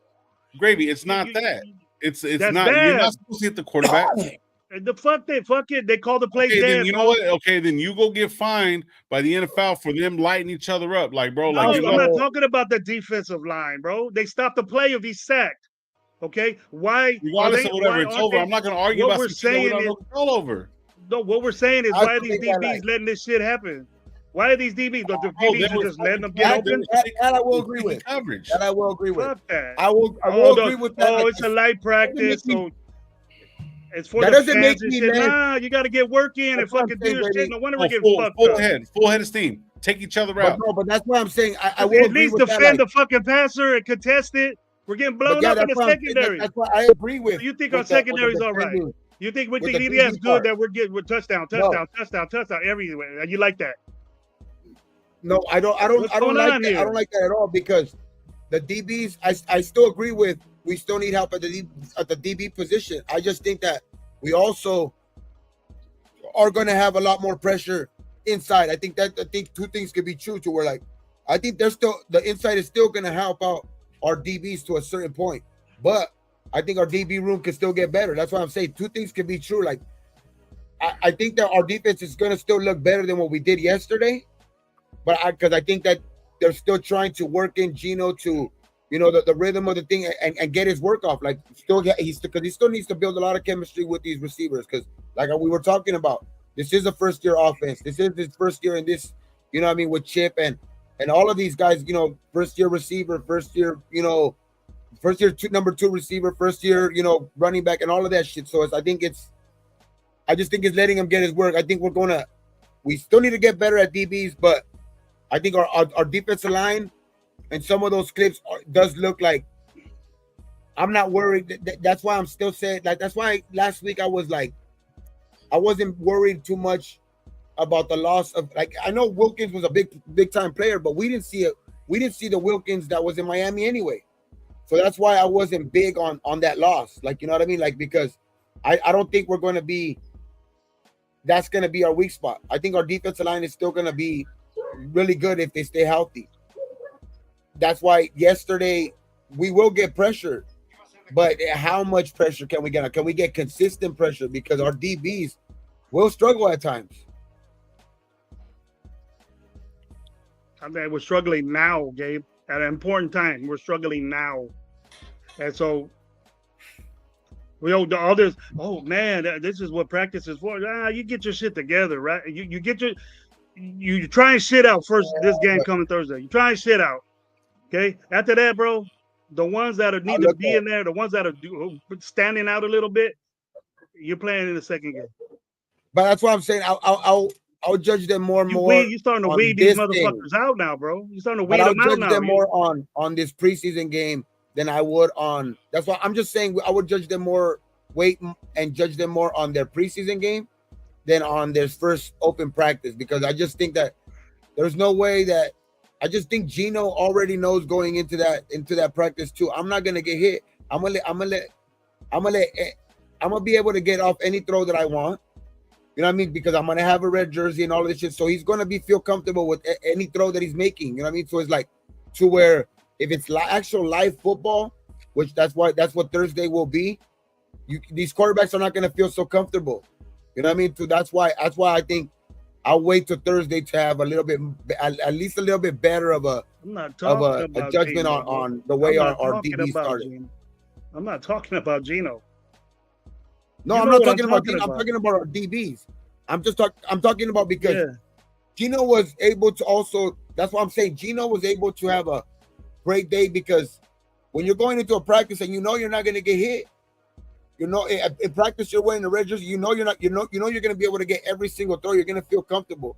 So where on Thursday, when the defense does get pressure, that quarterback's not going to feel as comfortable because he can't get hit. He ain't going to be wearing a red jersey that day. No, that doesn't matter to me. If you shine, you're doing it already. Now we keep moving back to. The DBs are having problems. Not a one person is saying the DBs are getting busy. That I've heard, and I listen to everybody. I mean, I've heard individually in drills, like some guys are standing out. Like I know Greedy Vance has been a guy that they've been talking about a lot of, like that he's been kind of showing out in camp. I know D-Cam, they've been talking about that he's kind of stepped up. It's kind of unfortunate that we don't hear the same for JB. We kind of he's kind of like stuck. He's kind of like in quicksand type mode where he's kind of in that third cornerback role right now, to where you even hear Darian Porter.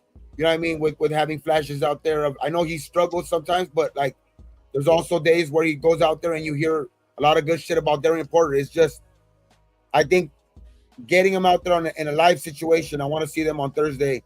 To see them all actually out there and see what they can actually do out there, dog, when it's in a live situation. Because I think yesterday kind of just like you said, Greg, put a bad taste in our mouth because we've been talking about it all off season that we kind of needed help there, and just the news from kind of the offense kind of having a great day yesterday, and like you say, nobody really talking about the defense, kind of really. Not much news about the defense at all, really, to where it just, I think it's, like it's like a little bit of that Monday morning quarterback, to where I just think this week will show a lot more of where, because yesterday is just I think for like the fans too, like, you know what I mean? They wanted to get the fans out there. They wanted to get them excited for like You know what I mean? And just a bunch of, I think a bunch of like, if Gino was out there throwing fucking duds and all that shit, which, I mean, obviously as a defensive You guys, would hear defensive about it. minded guys, You we would hear want to about it. see that shit and all that shit. But I also think Pete wanted to let them, kind of air it out there, show them, that the defense is gonna be. I mean, the offense is gonna be better. That's why I'm saying that they're playing a little bit more free. And Gino knows. Gino knows he wasn't gonna get hit out there. That's why I'll put a lot more. I'll put a lot more emphasis on this game on Thursday. Yeah. Even especially even in their second game, or even in these practices, these next coming practices leading up to this. I want to see how they're because now they're getting prepared. I'm pretty sure they have, because especially yesterday was kind of like a scrimmage, like a kind of like a good practice for this upcoming game. But I think this Monday, Tuesday type practices, especially this coming week, is where you'll see a lot of intensity growing, moving up to this game, where a lot of these guys are going to want to get out there, you know what I mean, and show out, to where they're going to want to have a good week of practice. They're going to want to, because this is where it starts ramping up, because preseason is, once you get that first preseason game, cuts are coming soon after that. Like literally, like the very next day, there's a bunch of cuts made, because teams got to get cut down to a certain position. They have deadlines. The deadlines start coming fast. You know what I mean? Especially now with only 3 preseason games, deadlines are even coming faster. So especially with the expanded rosters, to where like we have 90 something guys now, and they have to get down to 54 or 53. You know what I mean? To where it's like it's one big just mash. It's just one big more mash. players. Yeah, just more. It's just more players, and and it's more later cuts, to where, and there's less games, to where like this is it gets crazy right now. And the next 3 weeks are gonna be crazy, bro, because like this is where it starts ramping up. Like the season's here now. Not like don't start loving these dudes, because they might get cut. They might be the ones you love and fall in love with. They might now. Like this is where it really starts getting like shit starts hitting the fan, bro. Like you might get a little red slip in your locker. Yeah, shit. Sorry, bro. You gotta go. And you must have had a ball in ass play, but hey, Pete wants to see you and bring your playbook. You know what I mean? It's like this is where you start getting those things, bro. Like, so it's like, yeah, I think this is that's why I think this week, this was for the fans. I think Saturday, yesterday, a lot had to do with the fans, because they wanted to get fans in the building. You know what I mean? It was at Allegiant Stadium. They could have had an open practice at their practice facility. It's big enough. Their new practice facility is big enough. They've had them before, the open practice. But I think yesterday was a lot for the fans, and I just think they wanted to get the ball moving out there, bro. Like I think that was a big part of yesterday. But like, it wasn't. It hasn't been only that day, Gabe. We've been hearing with guys out there. I seen Josh too in the stadium, and Josh had a video, and I responded to that video and asked him, "Hey, all these individuals that you mentioned, I go, what's a team look like? What does a team look like as a total? Is that defense looking? Do we look like we can? I rolled him today. He hasn't responded back to me, but he's gonna. I'm not at that level yet to where he can respond to me real quick. I should have just told Lo to ask him. He would have got to him quick. He doesn't like me, so I'll ask Lo to send him that question to see how the team looks. Maybe he might respond to him faster. But anyways, I'm excited to see the preseason game, and then my questions are with the secondary, and not true. I mean, it's always been there. It's always been, and with good reason though too. Like I understand your questioning too with the secondary. The only thing I'm saying is that, like, because I was with you like totally until fucking my 2 cents really kind of reminded me, because I really was thinking about this shit. I don't know if I was just fucking too high at the beginning of the show or whatever it was, but totally forgot about how I was gonna bring that shit up, to where like you seen a lot of those plays where a lot of these defensive linemen were kind of holding back. You know what I mean? To where like they were kind of sometimes they would beat. I mean, obviously the offensive linemen were winning on some plays too, but when the defensive linemen would win on the play, you would see they would win. They would have that initial win, but they already knew they weren't going to do nothing after that anyway, because they couldn't hit the quarterback. Damn right. Nah, I don't want to get overhyped. Like, I mean, I've seen a lot of content, bro. A lot of content. Look at this, Max stole or stripped Aiden O'Connell and ran all the ways back. Like, you know what I mean? I don't want to say like, oh, Allen Iverson just practice. That NBA and NFL is two totally different things. This was just Can't say that, man. You can't say that. You ain't gonna be able to. How can I not say that? How are you gonna tell me? You ain't gonna tell no coach. It's only practice, coach. I'll do better. I would say the biggest thing. You ain't gonna convince yesterday. I think the two biggest things I could come out of yesterday. If I would say the two biggest things, like, and I would ask you guys, what are the two biggest things you could come out from yesterday? Like, apart from that thing, because I'm gonna wait till maybe Thursday with our DBs. That still is a question of mine. I'm not gonna lie, that still is a question of mine, the DBs. But I would say the two biggest things that I would have from yesterday is the DBs, but not that question. I would say the DBs because of the injury that we suffered makes us more thinner. And the other thing that I would say, the biggest thing that come out is I'm glad that I can really be like, okay, Gino looks like he's going to be comfortable in this offense. That was a big thing coming out of yesterday. Like, Gino looks like he's going to, Gino's going to look like he's going to be comfortable in this offense, and that's a good sign, bro. That was one big thing that I can say coming out yesterday. He looks like he's going to be real comfortable in Chip Kelly's offense, especially with what I think is going to be a hell of a fucking running game. Yeah. I did have a question for you guys with the whole I don't know if you guys covered it, the whole Michael Parsons and Scary Terry being out there and wanting trades. How do you guys feel about those? I mean, dude, both of them want plus money. 30 million, more than 30 million each. I mean, I don't care, to be honest, about the money. If we could find a way to get either one, let's get them. But at this point, it's gonna take a lot, because they were bringing up what it took to get Khalil Mack, what it takes to get like a number one receiver like that, like, and we're gonna have to give up a lot, bro, and a lot of money. Which the money part, I don't care. The money part, I don't care. But yeah, draft picks and players I mean, I don't care about, like, I like Kuntz, but getting Kuntz for Parsons, fuck yeah. I mean, we can trade Kuntz and Mayer, and and put up the money and maybe like a draft pick for like a Micah Parsons is cool, but that's losing a lot too, bro. That's losing a lot of part of your team too. And then how much draft picks are you gonna have to give up? My thing is, if we give away the next couple years of draft picks for those two players or either one of those players, to be honest with you, why not? Pete said it. I'm in win now mode. I got 3 years on my contract. Exactly. Best thing you've ever said, bro. Jesus Christ. Better go. Anyways, what I'm saying is, if we're in win now mode, we need one of these guys. Either way, bro. Like, either way, we need one of these guys. Like, I love these players. I like how good Micah is. I like how good Scary Terry is. But I really want to see, and it's not that I don't want to get these good players on the team. Don't get me wrong. I would love to have them on this team, bro. But I really do want to see what Pete can do with this young team.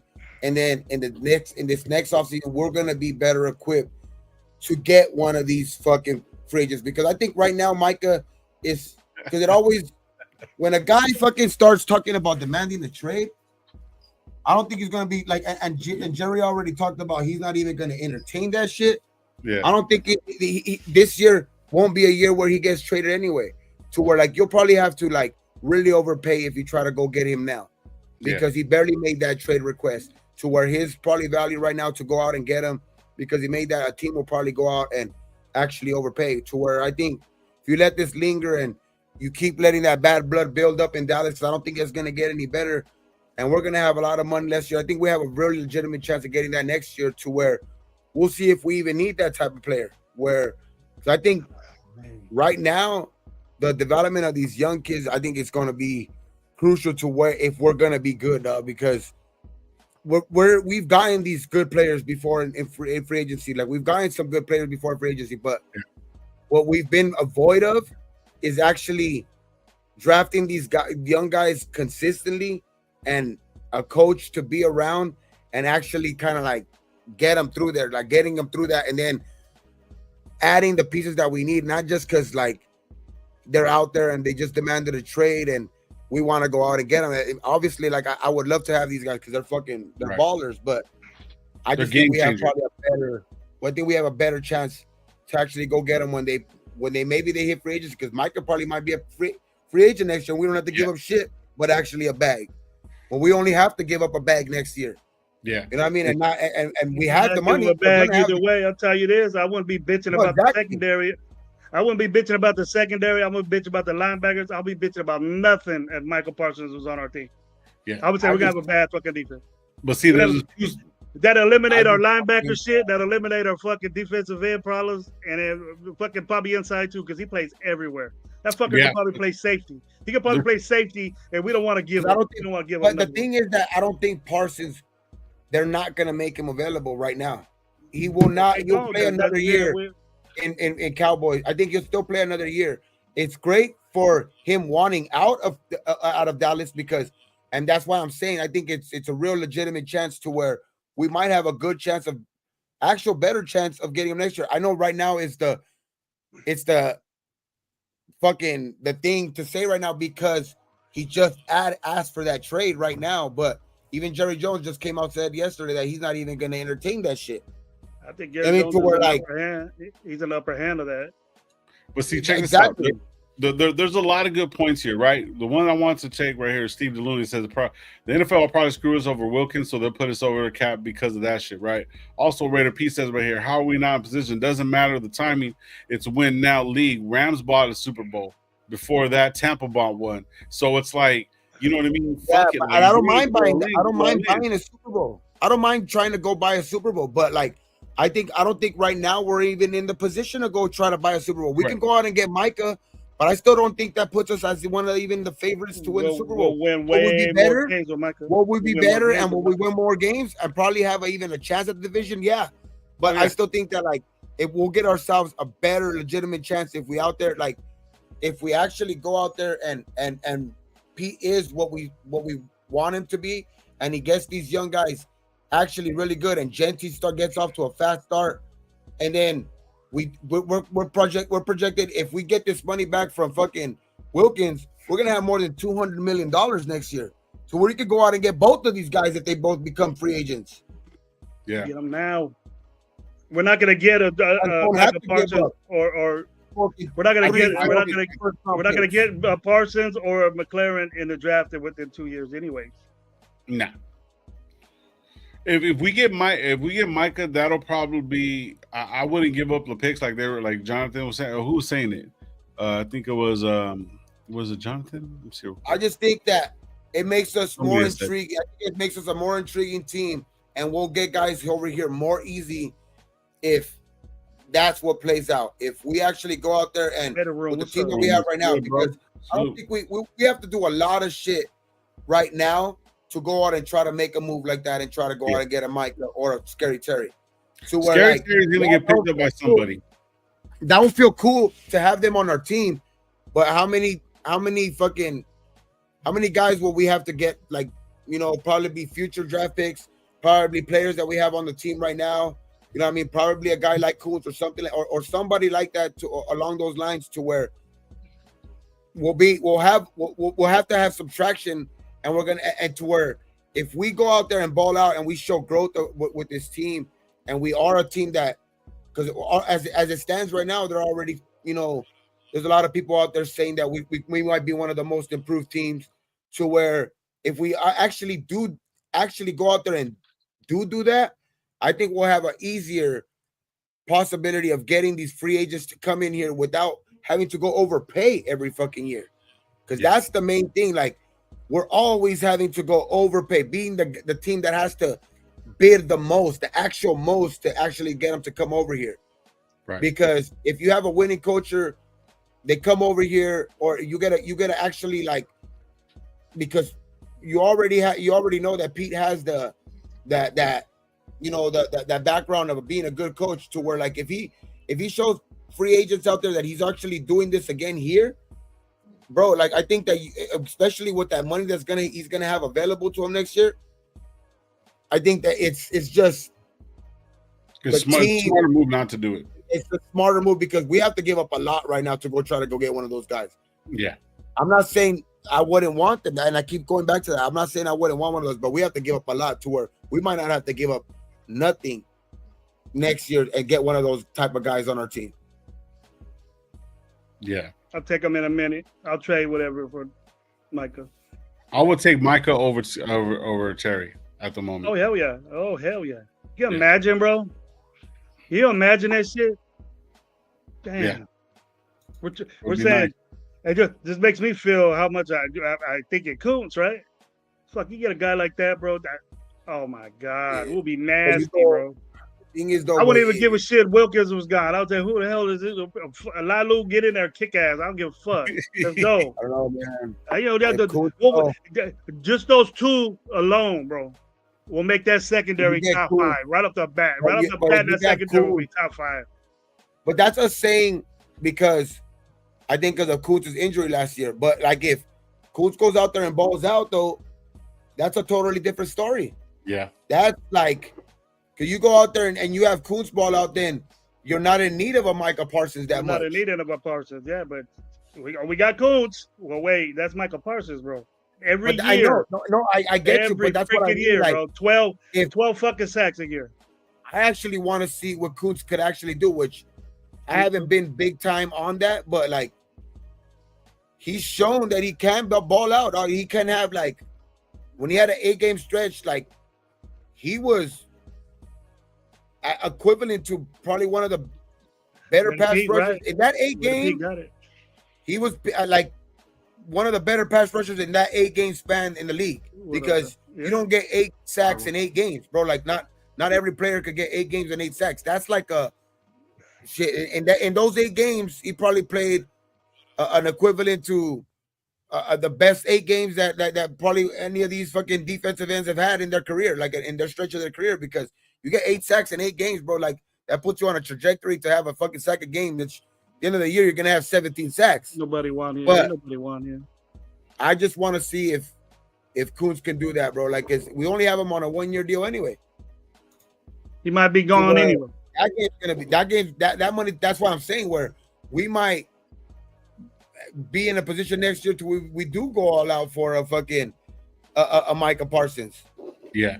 I would rather go for him because he has 1 more year in this contract.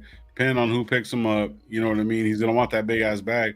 We'll have another extra $50 million next year, including not giving up any draft picks. I would kind of wait it out as far as that's concerned. Scary Terry for me, but bro, we got it. But I'm not going to lie, though. We're not getting Micah Parsons in the draft, bro. I didn't get him like that, but gravy. But there's so many different factors. Just the fact that Micah Parsons will be your number 1 draft pick. But listen, you listen to what I'm saying. There's still a possibility that they'll put us over the cap. If we go pick up Parsons, I understand what you mean about next year. But what I'm saying is, listen, if we go pick up Parsons, we might not get we won't get a guy like Micah or a guy like Scary Terry. But I think we already got a guy like Scary Terry in just last year's draft. We got Bowers. He could be. That's why I'm not tripping on. And then this year we might get stay at Washington. No, but then in this year we might have another guy like that in Genty, to where he might be a fucking guy that's a fucking star in the making too. To where we keep that's why I'm saying like who's to say that we might not get a guy like Micah and a guy like that, because like if we like I know that our history will say that it's hard to get, but like if he's be able to come that, you know, if we already got Bowers in the bag, right? So if Genty's able to come that, like I think it just starts becoming, because that's the most important thing that I keep coming back to. Like if we could continue to draft like that to where we're gonna get a star, you know, every year in the first round like that, because that's where guys pay off, because that's where the Philadelphia Eagles drafting pays off. That's where the Baltimore Ravens drafting pays off. Their first, second round picks pay off. I mean, they're fucking the Lamar Jacksons, the Kyle Hamiltons, you know what I mean? That's why they're always attracting all of these fucking free agents like the you know, the Jair Alexanders wanted to go sign him in Baltimore because they have a fucking track record of like, I want to go join that team because I know that next year they're gonna draft another star too around me. You know what I mean? They're gonna draft another star around me where I'm gonna have an easier time playing ball out there to where like I think if you start getting those guys on the field, which that's why I keep saying we gotta go see if Gentry's gonna be that guy, bro. Like, and we might those first round picks if we give up this year for a Micah or a Scary Terry, and they don't. What if they don't work out because they're a little older, right? Yeah, always. But Michael Parsons is 26 years old, bro. Yeah. Also, but see, the thing is, though, we don't have a good track record with guys that want to leave. That we don't have a good track record with guys that want to leave their fucking contracts and become disgruntled and then come over here to us. Devontae Adams. You gotta try, bro. You gotta try. There's a lot of different guys. Like Devontae is just one. There's a lot of different guys. Randy Moss was another one. All these guys come over to the Raiders for this, that, and the third, and then nothing fucking pans out, and then they end up taking off. So it's like there's that thing to where it's like if Parson can come and it's a decent deal, he wants to be one of the top paid motherfuckers in the NFL, bro. There's no way we can do that. Damn near. Who can argue? Who's arguing with that? I'm not just arguing. The Raiders. Just the Raiders. Are we the only ones saying that? Oh, as far as the Raiders are concerned, we're not going to be able to do it. It's just because, like, we can do it today. We can do it right now. We can pay his year right now when we trade him. And have what? No future? Because like these teams that keep future, what do you mean? The offensive quarterbacks won't be able to do shit for fucking. He's 26 years old, bro. But it's because the thing that you see that where he's at. The most consistent thing that you see in the NFL though are the teams that are consistently winning are teams that can draft good and have real good coaching at the top. Which the Baltimore Ravens, the Chiefs, the fucking Rams, you know what I mean? You get those type of teams where like, and that's why I'm saying if we can continue to draft well and Pete can stay here and actually, you know what I mean, you know, give off the torch to somebody that actually, you know, is gonna be a successor, you know what I mean? Because like you say, he does have a limited time here. I think if he does succeed in these 3 years, I think we might get him for maybe a contract extension, maybe a 2-year extension or something like that. I think at the possible max, we might see Pete 3 to 5 years. You know what I mean? To where like if he's successful, you know what I mean, because he's old enough to where like he's gonna have to find a successor soon. To where like we have to start drafting well, bro. We have to start making sure that he's gonna leave this into a good hands. To where like because those are the teams that are consistently good. Because like.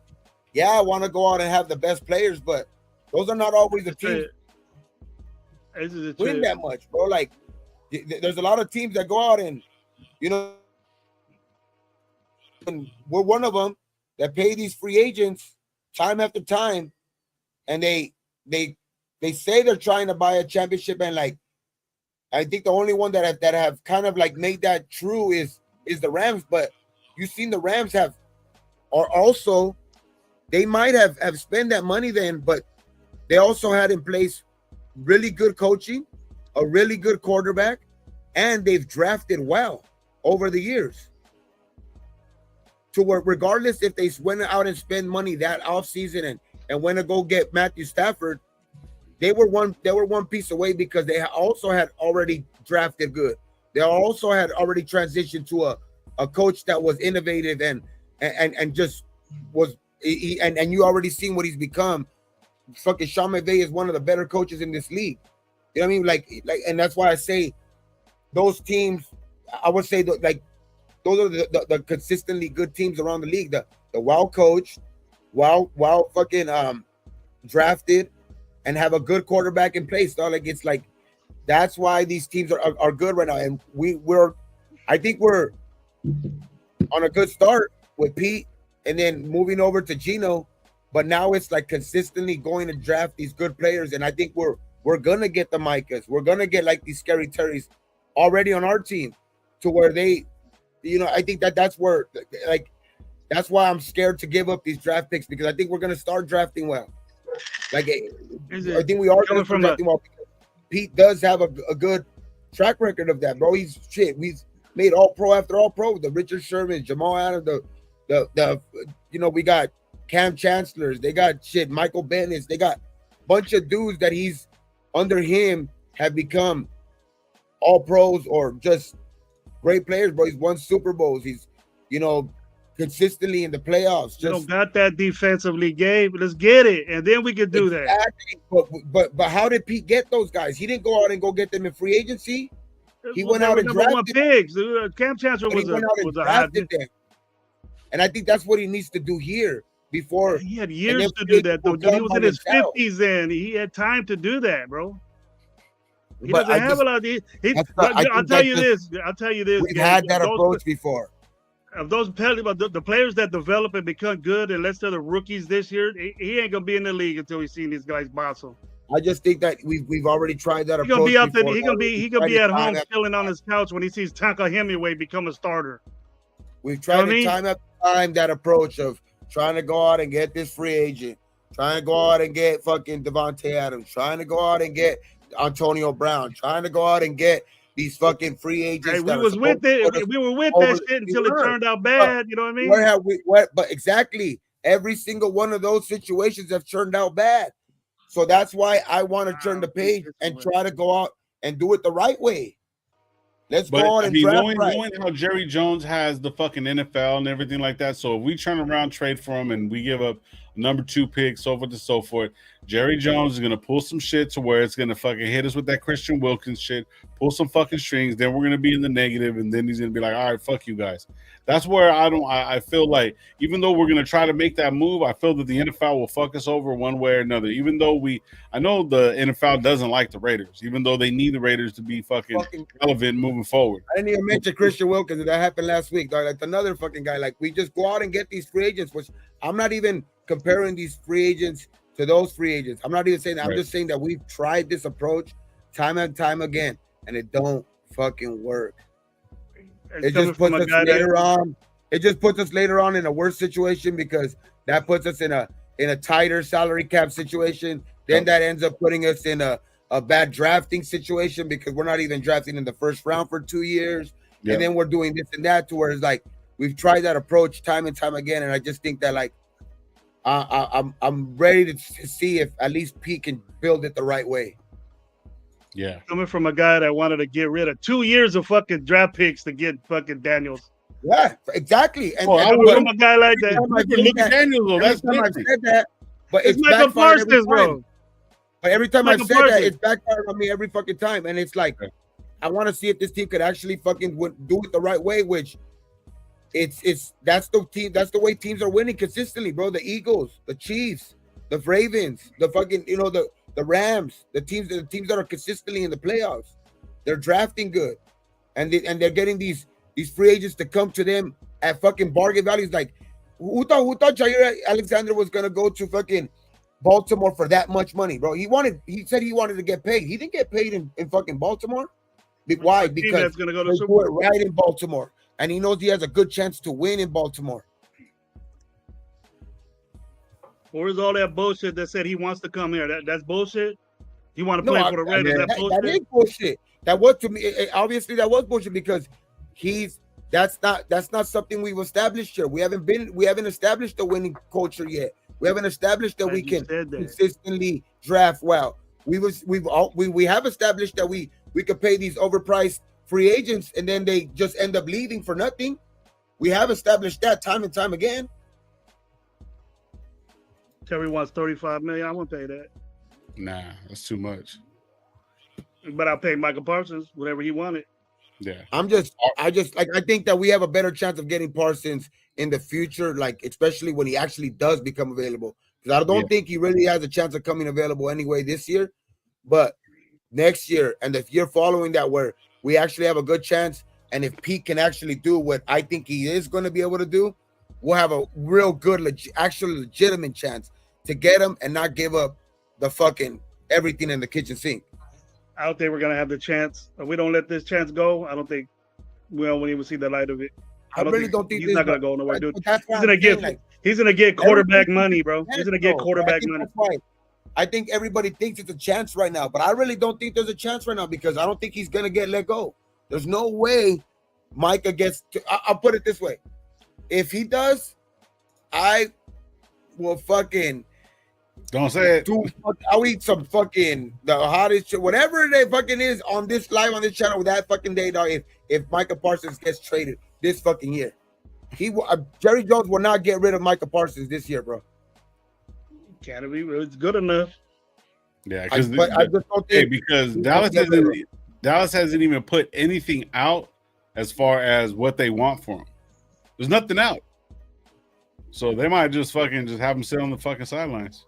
Ron Lynn saying Gabe is right. You already have Michael Parsons on our team. Then Max Crosby went to the. He's not. He's not even close to fucking Michael Parsons, dude. You guys are tripping. Oh, Max? Max isn't even close to Michael Parsons. In my book. Man, you Max? It's time to go. It's time to go. Max is better than Michael Parsons. Okay. Man. He's 26 years old, bro. Doing shit. It plays everywhere. You can put him everywhere. Where you see, but I love Max. I love Max. Where do you see Max at all the time? Where do you see Max at all the time? In the run game? Who's out there on the field more? Who's out there available to their team more? I just think there's no comparison, but the other way around. Cash was good. But he in 4 years he's done exactly the same as Max done in 7 years. Huh? And he's all over the place. He might be a smidgen. He might be a smidgen. He might be a smidgen. Who besides Max and him, he's next to him at every category, Gabe. And he plays all over the place. Where do you see Max at? You see Max on the left side all the time, down under. There's no way, bro. I've never seen Micah Parsons actually go out on and defend anybody in the past game. He's probably played out there, but I've never seen him done it officially. Or just because they put him out there. Just because they put him out there. Max do it. I've never seen Max do that either. But why? But that's the thing. Why would they put Max out there? They put Micah Parsons out there to get fucking chewed up because he ain't doing anything when he's out there. When they put him out there. So you're saying you would want both of them on your team? That's what I mean. I'm not switching them together. I would want both of them on the team if it made sense. It don't make sense right now. Nah. Gravy, would you trade Max Crosby for Micah? No. my vision of this is them two together. You won't be able to stop that. What are you gonna do, bro? You just double team both of them and all them sorry ass linebackers we got up go in there. That's why I want to see Kuntz, bro. I want to see because if Kuntz is at his best, he commands a double team too. You tell me you wouldn't get rid of Max Crosby for Chris Jones. What's wrong with you? I was saying that 3 years ago, bro. He commands a double team too, though. If Kuntz is at his best, I think he commands a double team as well. So it's like, can he be as good as Micah? Maybe not Kuntz. I won't say. I'll argue the Max, but I'm not gonna say Kuntz is Micah. But if Kuntz is at his best, he will demand the double team as well too. To where that makes it a lot easier for the guys inside to eat because Kuntz can't be that good. It's just, but when you look at the money wise and all of that shit too, that's also a big difference too. The Kuntz thing the ceiling can be a poor man's Micah, but at a lot cheaper price. And that's why I'm saying I'd rather see if that can become that, because I think right now we might be able to go get Micah right now and spend all of whatever we have left and not go address any of our DBs, maybe lose a couple of other pieces in the if he does that, then fine, Gabe. But I'm talking what have you been doing in the DB room? Well, what I'm saying is that we might lose multiple draft picks, future draft picks. We might lose multiple players because that's probably that's like the outlook. If we want to go try to get Micah, we might go spend the rest of our money that we have available and might leave us, especially because he's going to ask for another extension to where it's going to become outrageous. He wants somewhere around the $40 million range. Micah wants to become the highest paid player in the league. So we're like, you get all of that, and is that going to amount to where if Kuntz at his best, if Kuntz is at his best, I don't think that's That's a good He's trade-off. gonna want to get paid too, bro. He's gonna want to get paid too. And you just said he's not better than Micah. I know, but we're not going to have to lose anything to have Kuntz at his best. Like Kuntz just has to show We're gonna out. lose Kuntz. We're gonna lose Kuntz and have to get another Micah's 1 year guy. It's a lot to get Micah, bro. Or maybe Tyree next year is gonna fucking play like he should. I don't know. We keep giving, I don't know. That's gonna happen. That fucking miracle's gonna happen. But right now is a lot. It's gonna take a team. I know it won't happen, Gabe. But I'm just wondering, bro. I bet you Pete just saying, "God damn it, we could do this." What do you think? I don't know though, I man. hope he's watching this shit, man. I hope I can convince him to say, you know what? Let's go for it, bro. At least try. At least try to say, hey, the Raiders are trying to. At least I'll be just that. I'll be cool with that. We did that, bro. That we try to push for that. I wouldn't give a shit about our secondary if we had Michael Parsons on our team. I wouldn't give a shit. I'll say, all right, we're cool there now. All them young dudes. Darian Porter started, Eric Stokes started. That cool. I'm good. All pros right there. I'll say cool. That's good. Tyree is going to develop into Micah 2.0. I believe in. I mean, Max was saying yesterday too. Like just don't be surprised if Kuntz has a fucking great year. So that's why I'm saying, bro. Like I don't know, man. I'd rather wait to where we can actually become a real fucking candidate to go out and try to go get a Micah, dog. Like and really build the fucking winner there, dog. Like because if you go out this year and you do fucking ball out, I just think and this team does grow up right before our eyes, dog, and we do become like what a lot of people are saying of the most improved team in the league or whatever it is. Like I think next year, bro, we're gonna see finally getting these free agents that are like these marquee free agents in the years, but we're gonna get them to where we're gonna get them because that's gonna be the difference of like they want to actually come here, not come here for a paycheck or anything like that, because they're seeing what's actually like that this team's being built right, bro. Because that's the way I think that the only way that this team is gonna get consistently better. Yeah, I think we could get Micah this year and ball out this year and do that shit, but I think that leaves us hampered in the future to where draft picks are going to be, kind of scattered to where like if we don't like if we don't go out and go get the replacement for Gino right away, then that might be like we might have to hang our hat on just that, Max and that, because we might be strapped everywhere else to go out and go try to get anything to where like we have to become a consistent winner, dog, to where like, and I think we'll have a real legitimate chance to get a lot of these guys, Micah, Scary, Terry, whatever, dog. Like we'll have a good chance to go get these guys. But shit, we already 2 hours and 20 minutes. Yeah, dog. No, let's get going, bro. I got to get up early. For real, me too. Shit, are we going live Tuesday? Yes. Okay, Tuesday for sure. I'll see. You guys want to? Because we always say we are, but we don't. So that's cool. I'll do it. All right, I'll put it up for Tuesday, and then Thursday we're gonna do the pregame show. So we'll set all that stuff up, man. We should go Tuesday, talk about some stuff. Yeah, Tuesday be great. Yeah, we'll be on Tuesday. We'll be on Tuesday for sure. We'll see.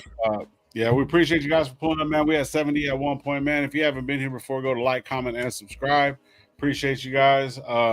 Yeah, man. Preseason is going to be next Thursday. So we'll be we'll live on Tuesday at 6, 5 o'clock on Thursday, and then obviously every time Sunday. You know what I mean? We're here at 6, man. We hope everybody has a great week. And man, like we always tell you guys around these parts, be thankful for what you do got, what you don't. Go drink and drive. And man, we'll see what happens, man. Maybe we'll get some tread on what's going on by Tuesday and stuff like that. And then we'll go into Thursday and see what's up, man. But appreciate you guys, and we'll see you guys on Tuesday, man. You guys have a great week, and on 3, how we always finish this motherfucker, man. On 3, ready? 1, 2, 3. Raiders! All right, man. You guys have a great week, bro.